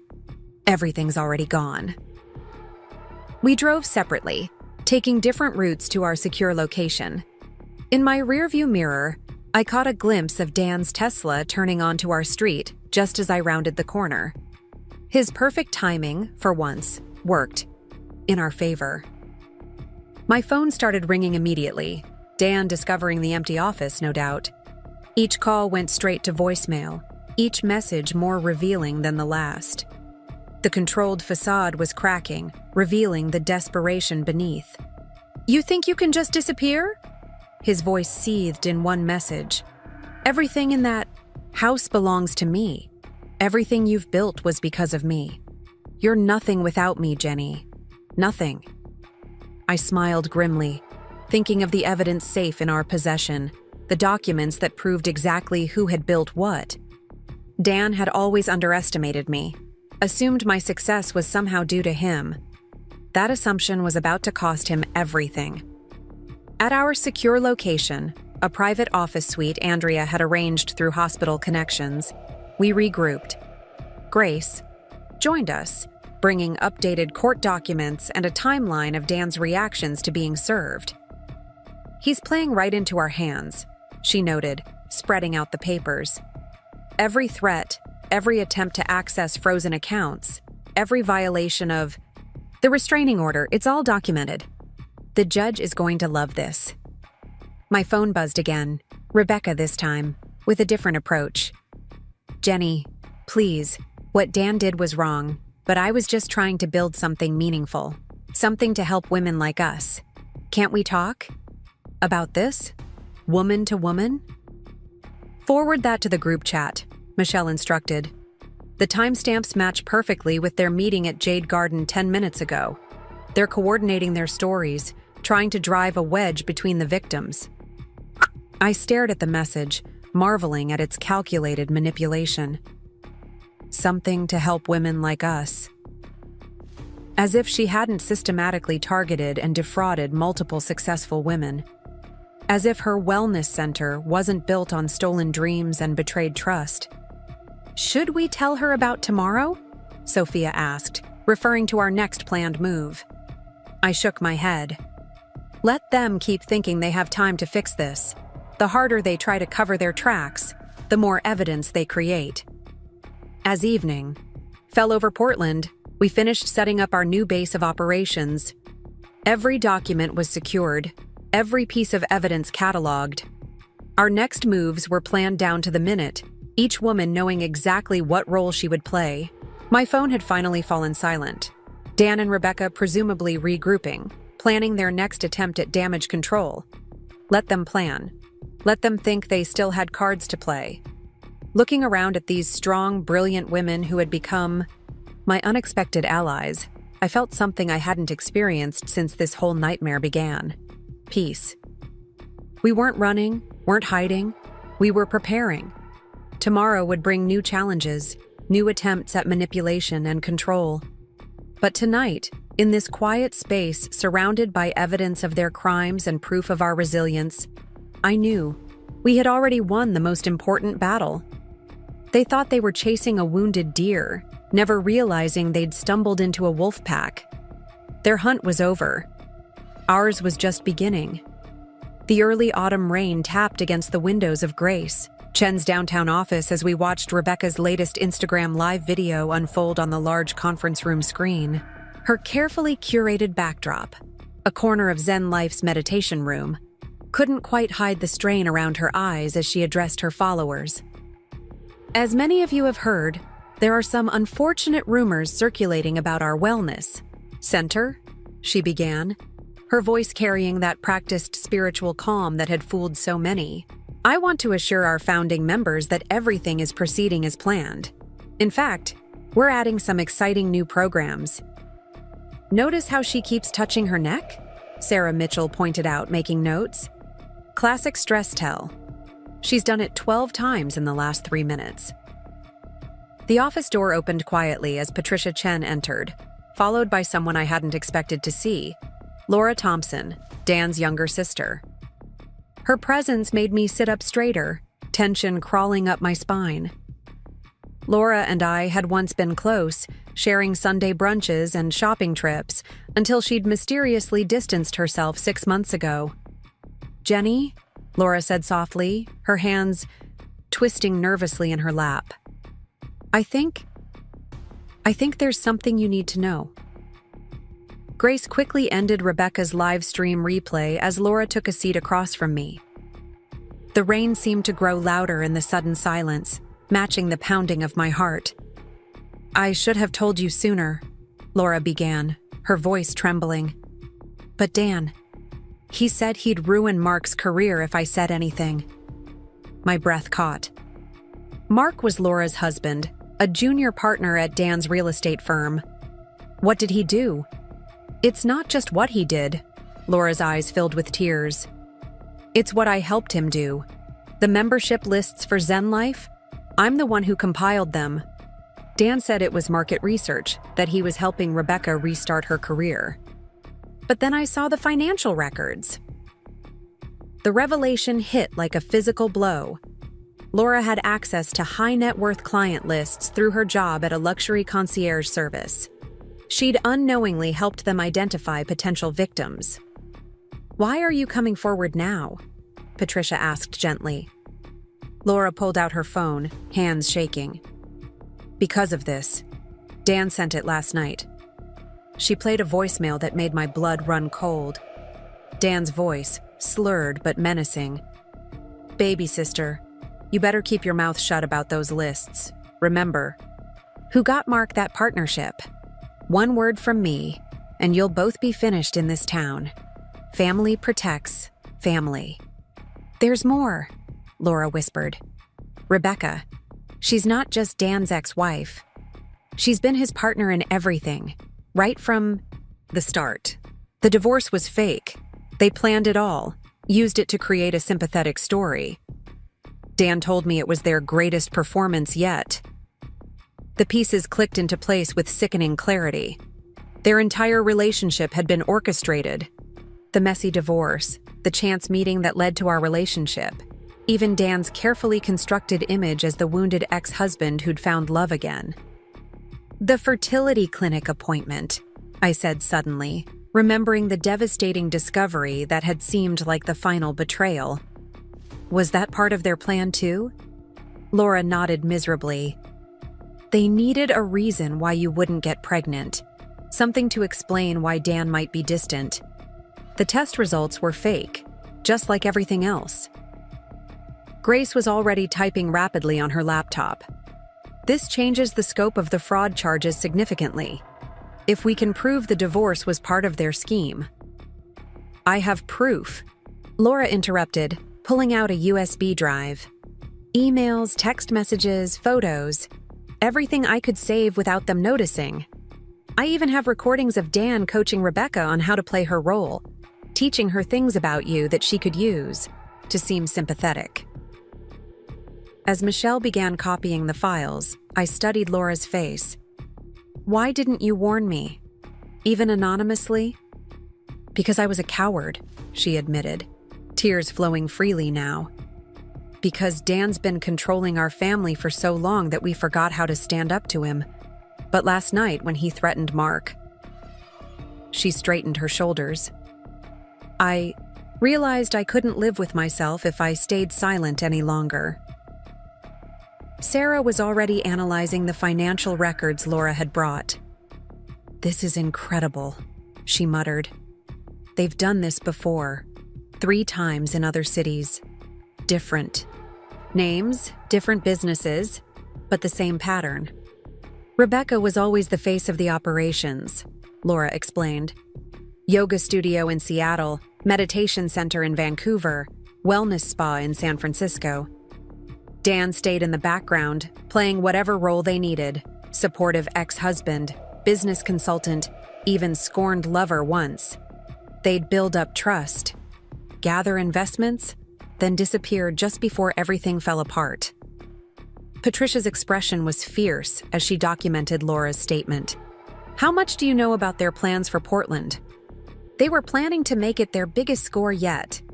The wellness center was just phase 1. They had plans for a whole chain of centers up and down the West Coast, all funded by stolen money and fraudulent loans. Jenny's business success and connections made her the perfect mark for their expansion plans." The rain had stopped, leaving a heavy silence in its wake. I thought about all the times Laura had seemed on the verge of saying something, all the worried glances and abrupt departures from family gatherings. She'd been carrying this burden all along. "What happens now?" Laura asked quietly. "Dan will know I came forward." "Now you're under our protection," Grace stated firmly. "We'll need you to make an official statement, but first, we're getting you and Mark somewhere safe." As if on cue, my phone lit up with Dan's number. Laura flinched at the sight of it. Instead of letting it go to voicemail, I put it on speaker. "Jenny, baby, please." His voice was honey smooth again, all traces of last night's threats gone. "I know you're upset about the business arrangements, but let me explain. Better yet, come to the wellness center tonight. Rebecca's organized a special preview session for our founding members. We can talk everything through, figure out a way, forward together. I met Grace's eyes, seeing the same recognition there. They were planning something big, one last attempt to regain control of the situation. Send them a message, Patricia advised. Let them think Laura's information is still secret. I took a deep breath. What time? I asked Dan, keeping my voice neutral. 7 o'clock. Just you, me, and Rebecca. We'll show you everything, make you understand why we did what we did. You'll see. This could be amazing for all of us. After ending the call, the room erupted into activity. Grace was calling in additional security, Michelle was setting up extra surveillance, and Sarah was documenting the new financial connections Laura had revealed. They're getting desperate, Patricia observed. This preview session, it's either an attempt to manipulate you back into line or a cover for their escape plan, I finished. Either way, we'll be ready. Laura touched my arm hesitantly. Jenny, I'm so sorry. You have to believe me. When I first started helping them, I didn't know what they were really doing. I looked at this woman who had been my sister-in-law, who had carried the weight of her brother's crimes for so long. It's not your fault, I said softly. Dan's been manipulating all of us. The difference is, you found the courage to stop it. As our team prepared for tonight's confrontation, I couldn't help but think about the layers of deception that had been revealed. Every person in Dan and Rebecca's orbit had been carefully chosen, their roles in the grand performance meticulously planned. Even their victims had been selected for maximum impact and minimum risk. But they'd made one crucial mistake. They'd assumed that their victims would remain isolated, too ashamed or proud to reach out for help. Instead, they'd created a network of strong women determined to expose their crimes and protect others from falling into their trap. Now, with Laura's evidence adding to our case, their carefully constructed house of cards was about to collapse. Tonight's preview session wouldn't go according to their plans. Instead, it would become the stage for their final act, one they hadn't scripted and couldn't control. The autumn sun was setting over Portland as we finalized our preparations, casting long shadows through Grace's office windows. In a few hours, I would face Dan and Rebecca again, but this time I wouldn't be alone. This time, I had an army of strong women behind me, each bringing their own skills and determination to the fight. Laura had taken the first step toward redemption by coming forward. Now it was our turn to ensure her courage wasn't wasted. Dan and Rebecca had written a script for tonight, but they were about to learn that the best performances are often the ones that go off script. Winter rain hammered against the windows of my temporary office in downtown Portland as I stared at the document on my screen.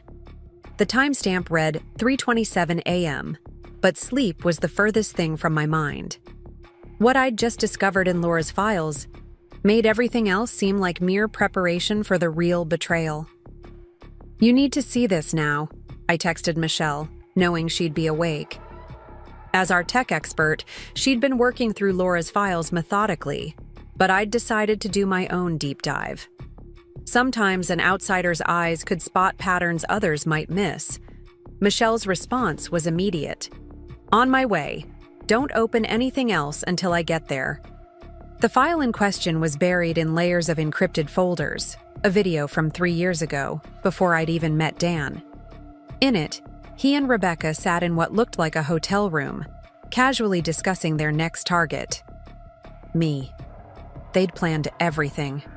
Not just the financial fraud or the business scheme, but my entire relationship with Dan. Every moment I'd thought was chance had been carefully orchestrated, down to our accidental meeting at my friend's wedding. Michelle arrived within 15 minutes, her laptop under her arm and concern etched on her face. What did you find? Without speaking, I played the video. Rebecca's voice filled the room. She's perfect, Dan. Self-made success, no family money. To complicate things, just naive enough about relationships to be vulnerable. Plus, she has exactly the kind of client network we need for the next phase. Dan's response made my stomach turn. already done the preliminary background check. Her business is growing fast, but she keeps her personal accounts surprisingly simple. No complex investments, no family trusts. Clean and easy. The rest of the video was a detailed dissection of my life, my habits, my vulnerabilities.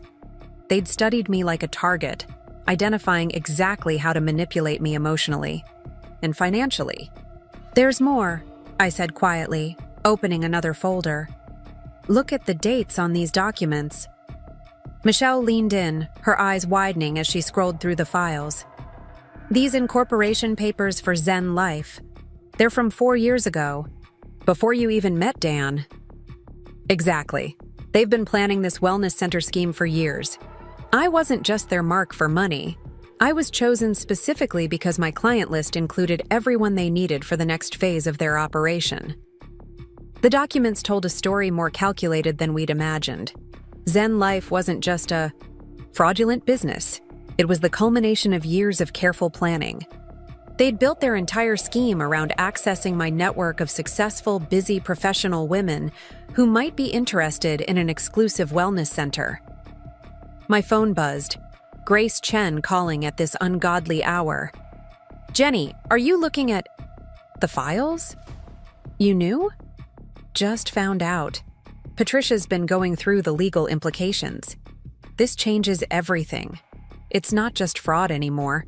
This is long-term criminal conspiracy." I thought about every client meeting I'd ever invited Dan to, every business contact I'd introduced him to. He hadn't just been playing the supportive husband. He'd been gathering intelligence, identifying potential victims. "We need to tell the others," Michelle said, already typing. "Sophia, Andrea, everyone they targeted through your connections." But I was staring at another file, a detailed psychological profile someone had compiled about me years ago. It analyzed everything from my work habits to my dating history, identifying exactly what kind of man I would be most likely to trust. They had help, I realized, scanning the document. This level of detail. This isn't just background research. Someone close to me helped them. Michelle was already running a trace on the document properties. "The author properties have been stripped, but there might be metadata we can recover." My mind raced through possibilities. Who had known me well enough 4 years ago to compile this kind of profile? Who had access to such personal information about my patterns, my vulnerabilities? The answer hit me like a physical blow, just as Michelle's recovery program finished running. "No," I whispered, staring at the author name that appeared. "It can't be. James Carter, my former therapist." "Call Patricia," Michelle said urgently, already reaching for her phone. "We need to know if this violates patient confidentiality laws." But I was already pulling up more files, seeing the pattern with horrible clarity. James had been my therapist during my post-startup burnout phase 4 years ago. He'd helped me work through my workaholic tendencies, my trust issues, my fears about relationships. Or had he? Had every session been carefully documented and passed on to Dan and Rebecca, giving them the perfect playbook for manipulation? Grace arrived 20 minutes later with Patricia in tow, both of them looking as if they'd never gone to bed. One look at my face, and they knew this was worse than we'd thought. "Show us everything," Patricia instructed, pulling out her laptop. From the beginning. For the next 2 hours, we pieced together the extent of the conspiracy. James Carter hadn't just violated patient confidentiality, he'd been an active participant in identifying potential targets for Dan and Rebecca's schemes. His patient list had been a goldmine of successful women, all professionally accomplished but personally vulnerable. "Wait," Grace said suddenly, pulling up another document. "Look at these dates. Carter sold his practice 3 years ago, right? After your last session. Moved to Arizona, supposedly." Michelle's fingers flew across her keyboard.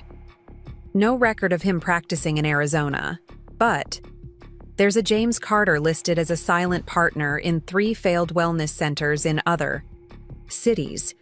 The same pattern as Dan and Rebecca's previous schemes. The betrayal felt like a physical wound. Every breakthrough I'd thought I'd made in therapy, every moment of vulnerability I'd shared, had been weaponized against me. "We need to find him," Patricia stated, already drafting legal documents. "His testimony could blow this whole operation wide open." But I was looking at something else, a series of email exchanges between James and Dan, discussing other potential targets. Women I knew, women I'd recommended to James when they were going through tough times. "Oh God," I breathed, recognizing names. Sarah from my yoga class, Maria from the Chamber of Commerce, Lily from my business mentorship program. I sent them all to him. "None of this is your fault," Grace said firmly. "You were trying to help people. They're the ones who perverted that trust." My phone lit up with a text from Dan. "Missing you. The wellness center isn't the same without your energy. Come by tomorrow? We can talk about everything." The casual manipulation in his message made me feel physically ill. How many times had he used my own therapy revelations to craft the perfect response to my doubts or fears? "We need to move faster," Michelle said, still scanning through files. "These documents suggest they're planning to launch similar operations in other cities. They've already identified potential targets." Patricia was already making calls, her voice sharp with urgency. "I want every file from Carter's practice subpoenaed. Every patient he referred to Dan or Rebecca needs to be notified. And get me everything on his current location." But I was stuck on one thought. How many other women had been profiled, analyzed, and targeted? How many other therapists might be involved in similar schemes? "Jenny?" Grace's voice was gentle. "What do you want to do?" I looked at the video, still paused on my screen. Dan and Rebecca planning my manipulation years before I'd even met them. Then I looked at the files showing other women they'd targeted, other lives they'd planned to destroy. "We burn it all down," I said quietly. "Not just their current operation, everything. Every scheme, every conspiracy, every person who helped them target vulnerable women." Grace nodded, understanding in her eyes. "It won't be easy. People like Carter, they're good at hiding. But they're not good at staying hidden," Michelle added, her eyes still on her screen. "They get confident, sloppy, like these emails Carter sent from his anonymous account. He used the same password pattern for everything. Give me 2 hours." As the sun began to rise over Portland, we had the beginnings of a new plan. This wasn't just about stopping one fraudulent wellness center anymore. This was about exposing an entire network of predators who used trusted professionals to identify and exploit successful women. My phone buzzed again. Rebecca, this time, with a carefully worded invitation to a healing circle at the wellness center. Every word was calculated to appeal to vulnerabilities James had identified years ago in his therapy notes. "Perfect timing," Michelle murmured, reading over my shoulder. "While they're focused on damage control here, we can start unraveling their operation from the outside."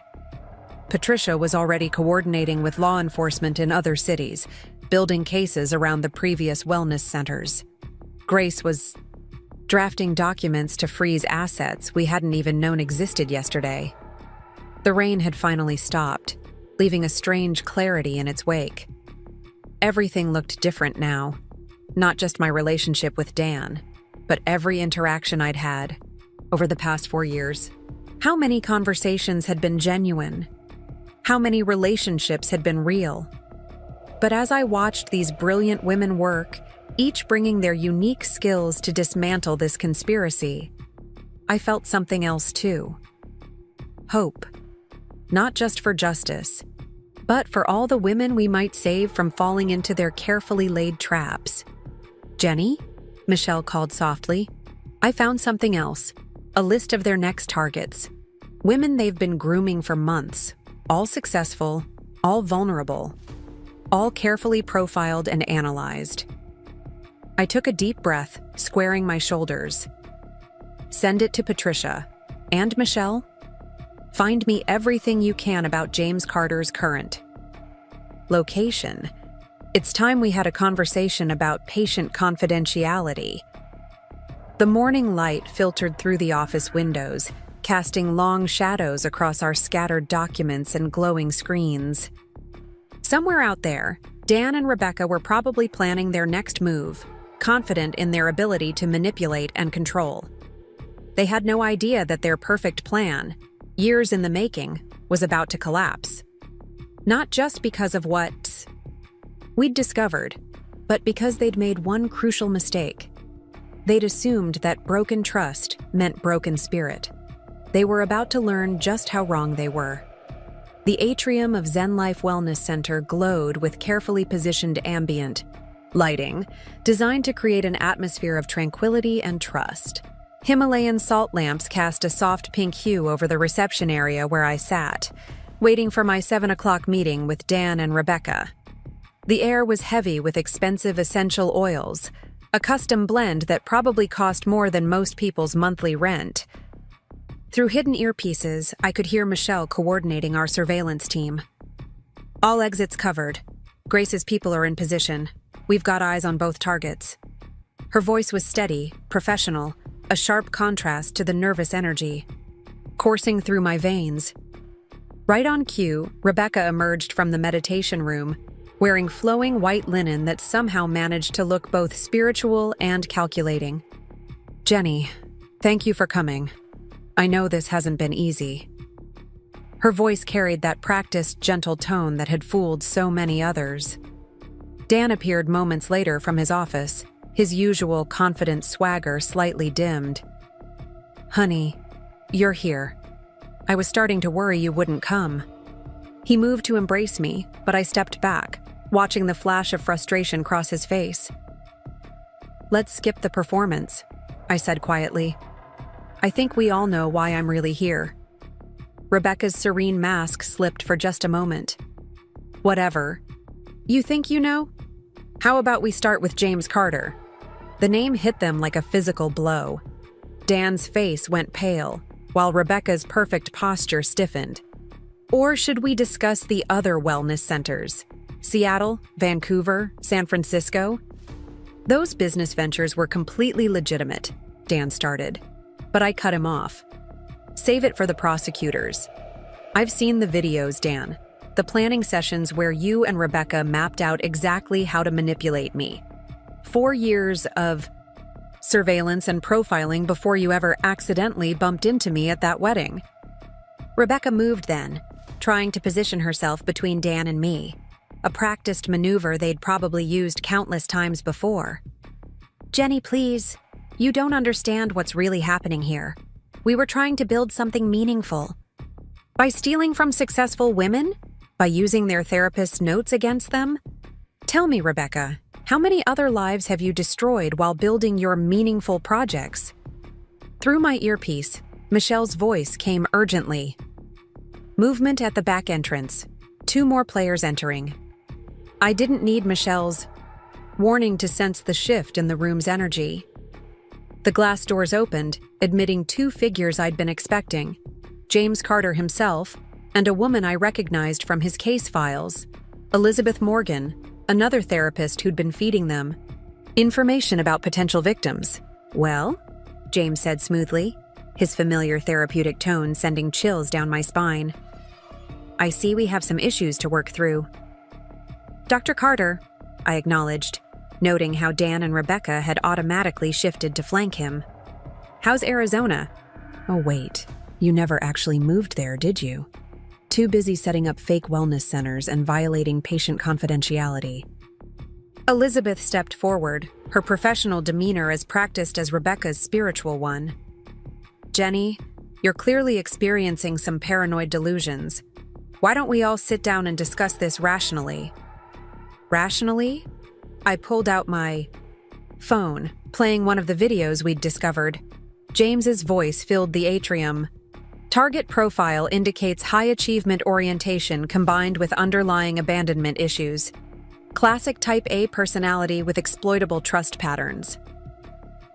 The color drained from Elizabeth's face as her own voice joined his, discussing how to best manipulate their patients' vulnerabilities.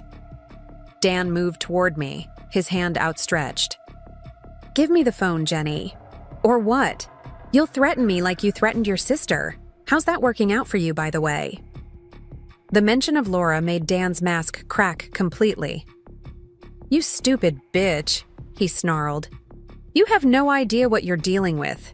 Do you know how many powerful people are involved in this? How far this goes?" "Actually, I do." I smiled as Grace Chen entered through the main doors, followed by 2 FBI agents. "That's why we're not just here about the fraud or the stolen money. This is about systematic exploitation of vulnerable women through compromised mental health professionals." James tried to bolt for the back exit but found his path blocked by more agents. Rebecca's spiritual calm evaporated entirely as she realized they were surrounded. Elizabeth had gone completely still, her therapist's mask frozen in place. "Jennifer Thompson?" One of the agents stepped forward. "We're ready when you are." I looked at the 4 people who had orchestrated so much pain, who had turned therapy sessions and wellness spaces into hunting grounds for vulnerable women. "You know what the funny thing is? You actually taught me something valuable about trust." "And what's that?" Rebecca spat, all pretense of serenity gone. "That when you break it, you never know who people will turn to for help. How many of your other victims do you think we've contacted? How many other women are out there comparing notes right now?" Through my earpiece, Michelle's voice came again. "Sophia's team is in position with the media. Andrea's got the medical board representatives standing by. We're ready." Dan must have seen something change in my expression because he tried one last time to regain control. "Jenny, baby, think about what you're doing. We can work this out." "Just you and me like before." "No," I said simply. "Not like before. Not ever again." I turned to the FBI agent. "They're all yours. Every file, every video, every patient record they stole. It's all been transmitted to your office." The next few minutes were a blur of activity. As the agents began their arrests, more people entered the atrium. Journalists Sophia had contacted, medical board investigators, even some of their previous victims from other cities. Each arrest was photographed, each charge read aloud clearly for the rolling cameras. James tried to maintain his professional demeanor even as he was being handcuffed. "Jenny, as your therapist, I really think you're acting out of unresolved trauma. You stopped being my therapist the moment you sold my trust to the highest bidder." I cut him off. "But don't worry, you'll have plenty of time to psychoanalyze yourself in prison." Elizabeth broke down completely, crying about how she was just trying to help people find wellness and balance. Rebecca maintained her spiritual facade until the agents found her go bag hidden in the meditation room, packed with cash and fake passports. But it was Dan's reaction that struck me most. As the agents led him past me, he looked completely bewildered, as if he genuinely couldn't understand how his perfect plan had fallen apart. "I gave you everything," he said. "I made you successful." "No, Dan, I was already successful. You just didn't think I was strong enough to see through your lies. That was your mistake, underestimating every woman you targeted." As they were led away, Grace approached with a thick file. "Ready for phase 2? I nodded, watching as forensic teams began combing through the wellness center. "How many other clinics did you say they were connected to?" 17 across, 5 states. Each one with its own James Carter, its own Elizabeth Morgan. We're coordinating with law enforcement in each jurisdiction now." Michelle's voice came through my earpiece one last time. "Jenny, you should see this. Their encrypted server just tried to auto-delete everything, but we caught it. There are files here going back 10 years, hundreds of victims. I thought about all the women they'd targeted, all the trust they'd broken, all the lives they'd tried to destroy. Send everything to Grace. Every victim deserves to know the truth." As the last police car pulled away, I stood in the atrium of what was supposed to be Dan and Rebecca's crowning achievement. The essential oils still perfumed the air, The salt lamps still cast their soft pink glow, but now it all seemed hollow, a facade as fake as their promises of wellness and healing. My phone buzzed with messages from other victims, women who'd been waiting for this moment, watching the arrests live-streamed by Sophia's media contacts. Each message carried the same theme. Thank you for bringing them down. Thank you for helping us understand we weren't alone. Grace touched my arm gently. The medical board wants to know if you'll testify about James and Elizabeth. I looked around at the space that had been built with stolen money and broken trust. Yes, I said firmly. It's time everyone knew the truth about what happens when trusted professionals abuse their power. Outside, the Portland rain had started again, washing away the last traces of incense and essential oils. Somewhere in police custody, 4 people who had built an empire on exploitation were finally facing consequences. But their arrests weren't the end, they were just the beginning. We had hundreds of victims to contact, years of fraud to unravel, and an entire network of corrupt mental health professionals to expose. But looking at the strong women who had helped make this moment possible, I knew we were ready for whatever came next. They had tried to use our trust against us, tried to turn our vulnerabilities into weapons. Instead, they had created something they never expected: a network of survivors determined to protect others from falling into their traps. The Wellness Center would never open its doors now, but maybe something better would rise from its ashes. Something built on real trust, real healing, and the unshakable strength of women supporting women. That would be the real revenge, turning their instrument of exploitation into a force for genuine change. After all, they had taught us exactly what not to do. Now it was our turn to show the world what real wellness and empowerment looked like. The morning after the arrests, Portland's skyline emerged from a thick fog as I stood in my new apartment in the Pearl District. Moving boxes still lined the walls, but the space already felt more like home than the townhouse ever had. Through the floor-to-ceiling windows, I watched the city wake up, knowing that somewhere in the federal detention center, Dan, Rebecca, James, and Elizabeth were facing their first morning behind bars. My phone hadn't stopped buzzing since dawn. Messages from other victims, reporters seeking statements, even a few former clients checking if their personal information had been compromised. Grace had advised me to direct all communication through her office, but one message caught my attention. An email from Dr. Sandra Martinez, head of the State Medical Board's Ethics Committee. The scope of this betrayal extends far beyond Portland. She wrote, "We've uncovered similar patterns in wellness centers across the West Coast. Your testimony could help us implement new safeguards to protect patient confidentiality. Would you be willing to meet?" The scent of fresh coffee drew me to the kitchen, where Kate was already setting up her laptop, surrounded by stacks of documents. Since the arrests, she'd taken a leave of absence from teaching to help coordinate our growing network of survivors. "Morning," she said, sliding a mug toward me. "Ready for today's agenda?" The FBI wants to review the Seattle Wellness Center records, and Andrea's found 3 more therapists connected to James Carter's network. Before I could respond, Michelle's face appeared on Kate's laptop screen. "You both need to see this," she said, sharing her screen. "Rebecca's sister just posted an interesting thread on Twitter." The posts painted a familiar picture: Rebecca as the misunderstood victim, manipulated by Dan, and coerced into participating in his schemes. She claimed Rebecca had been trying to gather evidence to expose the operation from within, that she'd been working with authorities all along. "Classic Darvo," Grace's voice came through the speaker. She must have joined the call while I was reading. "Deny, attack, reverse victim and offender. We expected this." "What we didn't expect," Michelle continued, "was this." She pulled up another document, bank records showing substantial transfers from Rebecca's private account to offshore holdings in her sister's name. They were planning their own exit strategy, separate from Dan's. A knock at my door interrupted our discussion. Through the peephole, I saw Sarah Mitchell, our forensic accountant, clutching what looked like new evidence. I let her in quickly. The wellness center wasn't their endgame, she announced without preamble, spreading papers across my kitchen counter. It was just phase 1.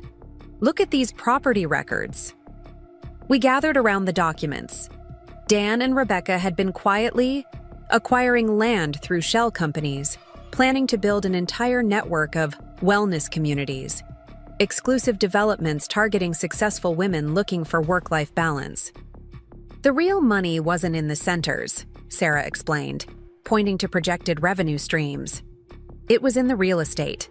They were going to use the wellness center client list to pre-sell units at inflated prices, then vanish before construction ever began. My phone buzzed again, a text from Laura, Dan's sister.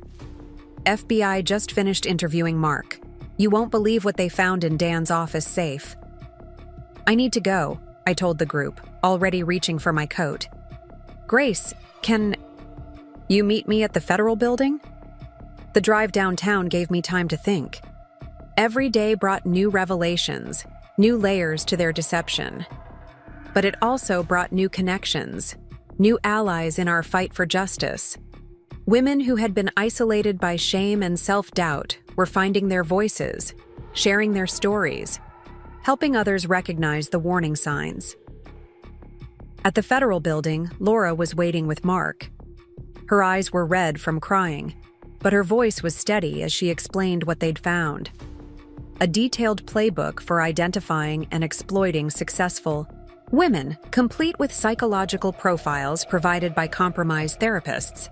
There are notes about everyone, she said, hands shaking slightly. Not just the wellness center victims. Every client Dan ever worked with in real estate. Every woman who took Rebecca's yoga classes. They were all being assessed for potential exploitation. Grace arrived as Laura was describing the contents of the safe. We need to move quickly, she said after hearing Laura's account. If this playbook is as detailed as you say, it could help us identify other operations before they get started. Back at my apartment, the team had grown. Sophia was coordinating with her media contacts, ensuring the story stayed focused on the systemic nature of the exploitation rather than sensationalizing individual details. Andrea was working with medical board investigators, tracing connections between corrupt therapists and fraudulent wellness centers. Jenny, Michelle called from the laptop screen. Patricia's ready with the civil suit documentation whenever you want to review it. I looked around at these women who had become so much more than allies. They were warriors in a battle none of us had expected to fight.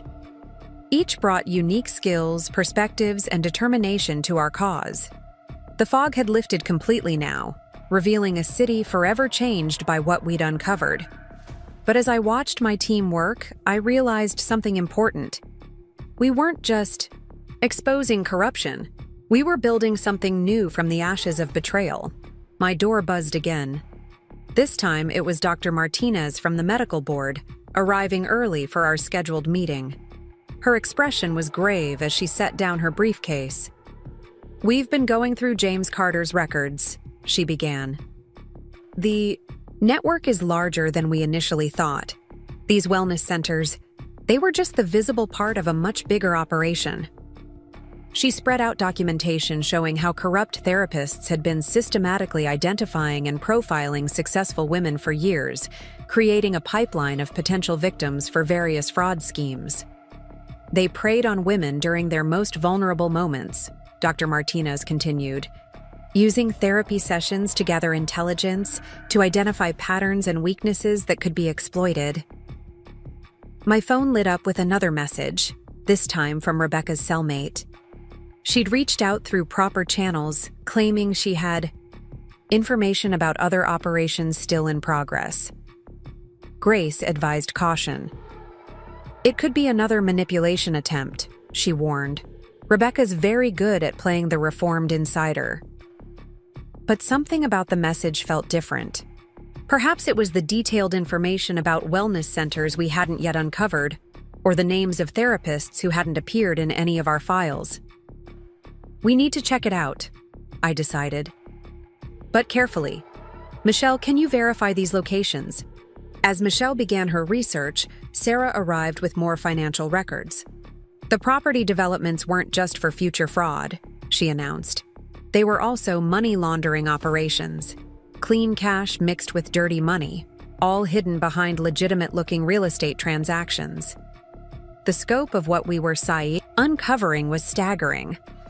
What had started as one woman's discovery of her husband's betrayal had led to the exposure of a vast network of exploitation targeting successful women across multiple states.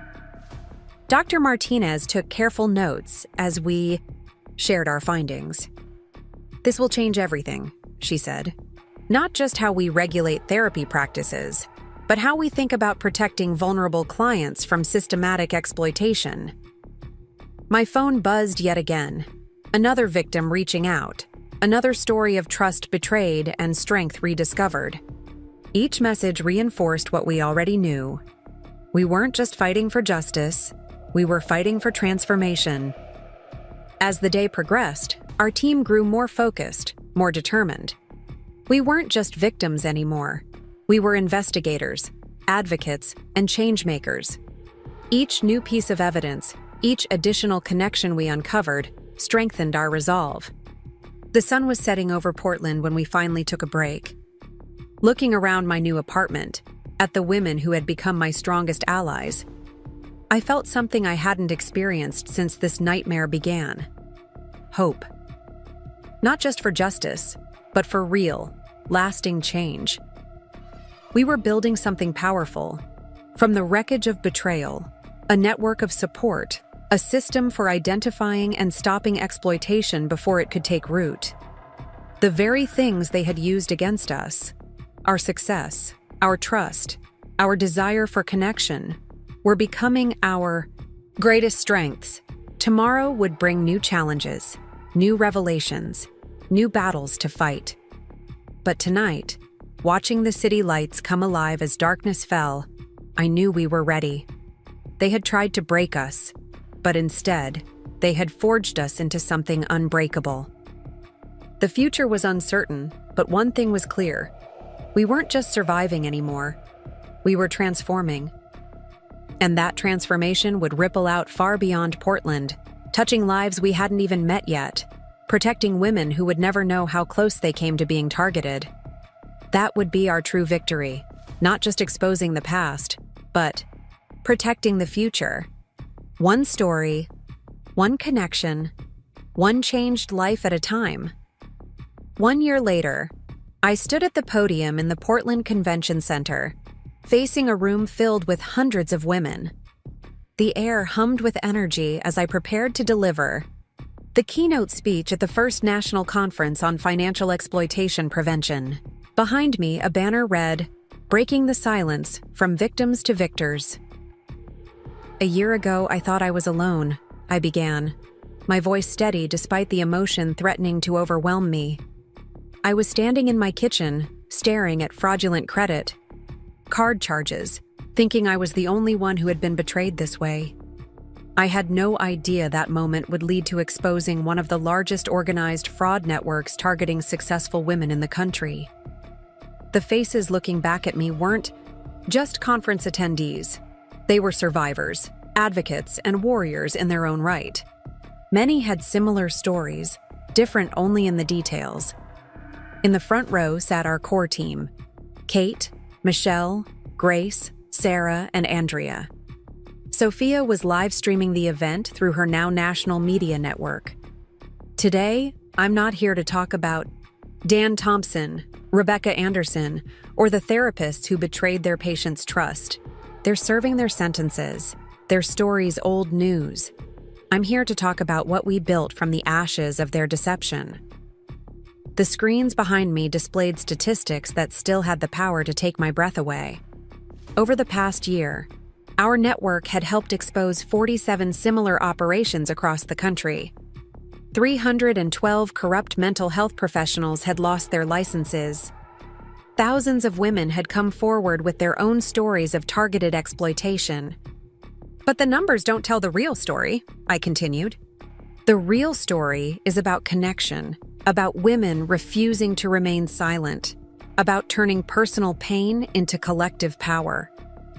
Dr. Sandra Martinez stepped up beside me, ready to announce the new national guidelines for patient confidentiality and fraud prevention that had grown from our case. The protocols, now known as the Thompson Regulations, were being adopted by medical boards across the country.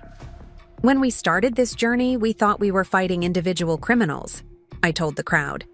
What we discovered was an entire system designed to exploit women's success and trust.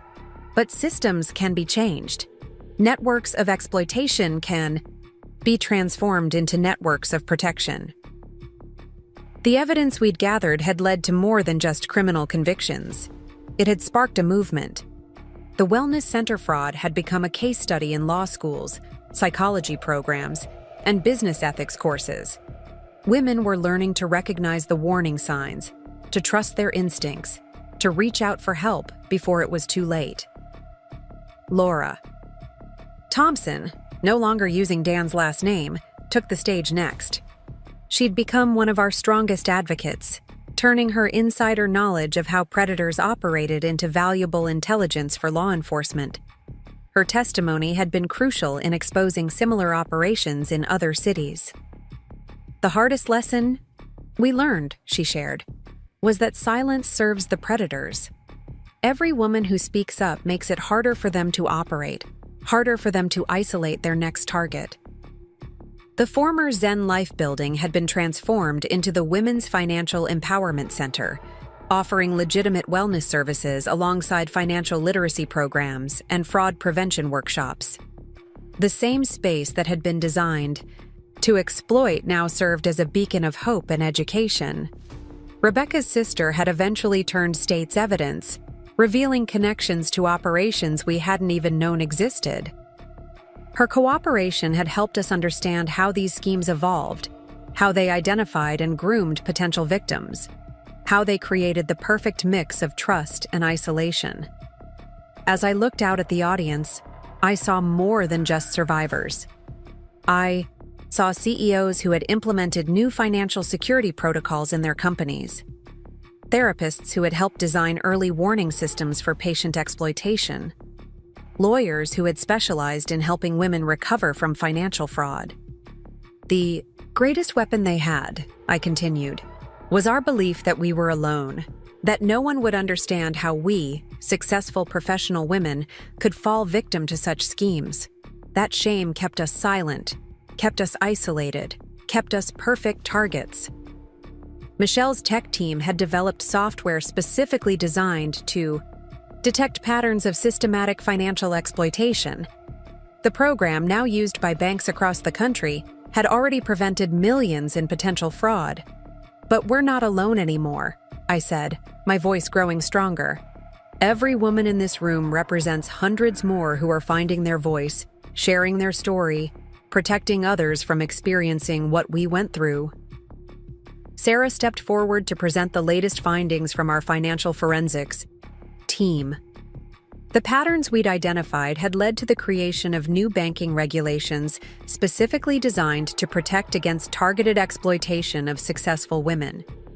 They thought they could use our success against us, I told the crowd. They studied our habits, our schedules, our tendencies to trust. But they didn't understand something fundamental about successful women. We don't just learn from our victories. We learn from our setbacks, and we come back stronger. The conference wasn't just about sharing stories or presenting findings. It was about building something new. Every session, every workshop, every networking event was designed to strengthen the connections between women to make it harder for predators to isolate and exploit their targets. Grace Chen took the podium next, outlining the legal precedents our case had established. Courts across the country were now recognizing the systematic nature of these crimes, treating them as organized fraud rather than individual incidents of theft. A year ago, we thought we were fighting for justice, I concluded. What we discovered was that we were fighting for transformation. Every woman who speaks up, every story that's shared, every connection that's made, they're all part of building something bigger than ourselves. The standing ovation that followed wasn't just for me or our team. It was for every woman in that room who had refused to let shame silence her, who had turned her pain into purpose, who had reached out to help others even as she was healing herself. After the speech, women lined up to share their stories, to connect, to join our growing network. Each one represented a link in a chain of protection and support that stretched across the country. Later that evening, as we gathered for a quieter celebration in my Pearl District apartment, I looked around at the women who had become my closest allies. Kate, who had never doubted my instincts. Michelle, whose technical brilliance had helped expose the truth. Grace, who had turned our evidence into justice. Sarah, who had followed every financial thread. Andrea, who had helped heal the deeper wounds of betrayal. My phone buzzed with a news alert. Another wellness center fraud had been stopped before. It could begin, thanks to the early warning systems we'd helped put in place. Another group of women protected, another predatory scheme disrupted before it could take root. The Portland lights twinkled beyond my windows, but they weren't the same lights I'd stared at in despair a year ago. The city had changed, or maybe I had. Where I once saw shadows of betrayal, I now saw networks of protection. Where I once felt isolated, I now felt connected to something larger than myself. To transformation, Kate proposed, raising her glass, and to the women who refused to stay silent. We toasted, knowing that our work wasn't finished. There would always be those who sought to exploit trust, to prey on success, to turn strength into vulnerability. But they would find it harder now. The silence was broken, the shame dispelled, the isolation ended. As the evening wound down, I stepped out onto my balcony, breathing in the crisp Portland air. Somewhere in a federal prison, Dan was serving his sentence, his perfect scheme in ruins. Rebecca was in a different facility, her wellness empire exposed as a fraud. James Carter and Elizabeth Morgan had lost their licenses and their freedom, their betrayal of patient trust now a cautionary tale taught in ethics classes. But their fate wasn't what mattered anymore. What mattered was what we had built from the wreckage of their deception. A network of support that spanned the country. A system of protection that grew stronger every day. A movement that turned victims into advocates. Silence into strength. Isolation into connection. My phone buzzed one last time. Another woman, reaching out, another story waiting to be told, another link being added to our chain of support. I smiled, knowing that tomorrow would bring new challenges, new battles, new opportunities to transform pain into power. They had tried to use our success against us, tried to turn our trust into a weapon. Instead, they had helped create something they never expected. An army of women who refused to be silenced, who turned their experience into armor for others, who transformed their healing into protection for those who might have been next. That was the real victory, not just exposing the truth, but building something new from it, something stronger, something unbreakable. Up next, you've got 2 more standout stories right on your screen. If this one hit the mark, you won't want to pass these up. Just click and check them out.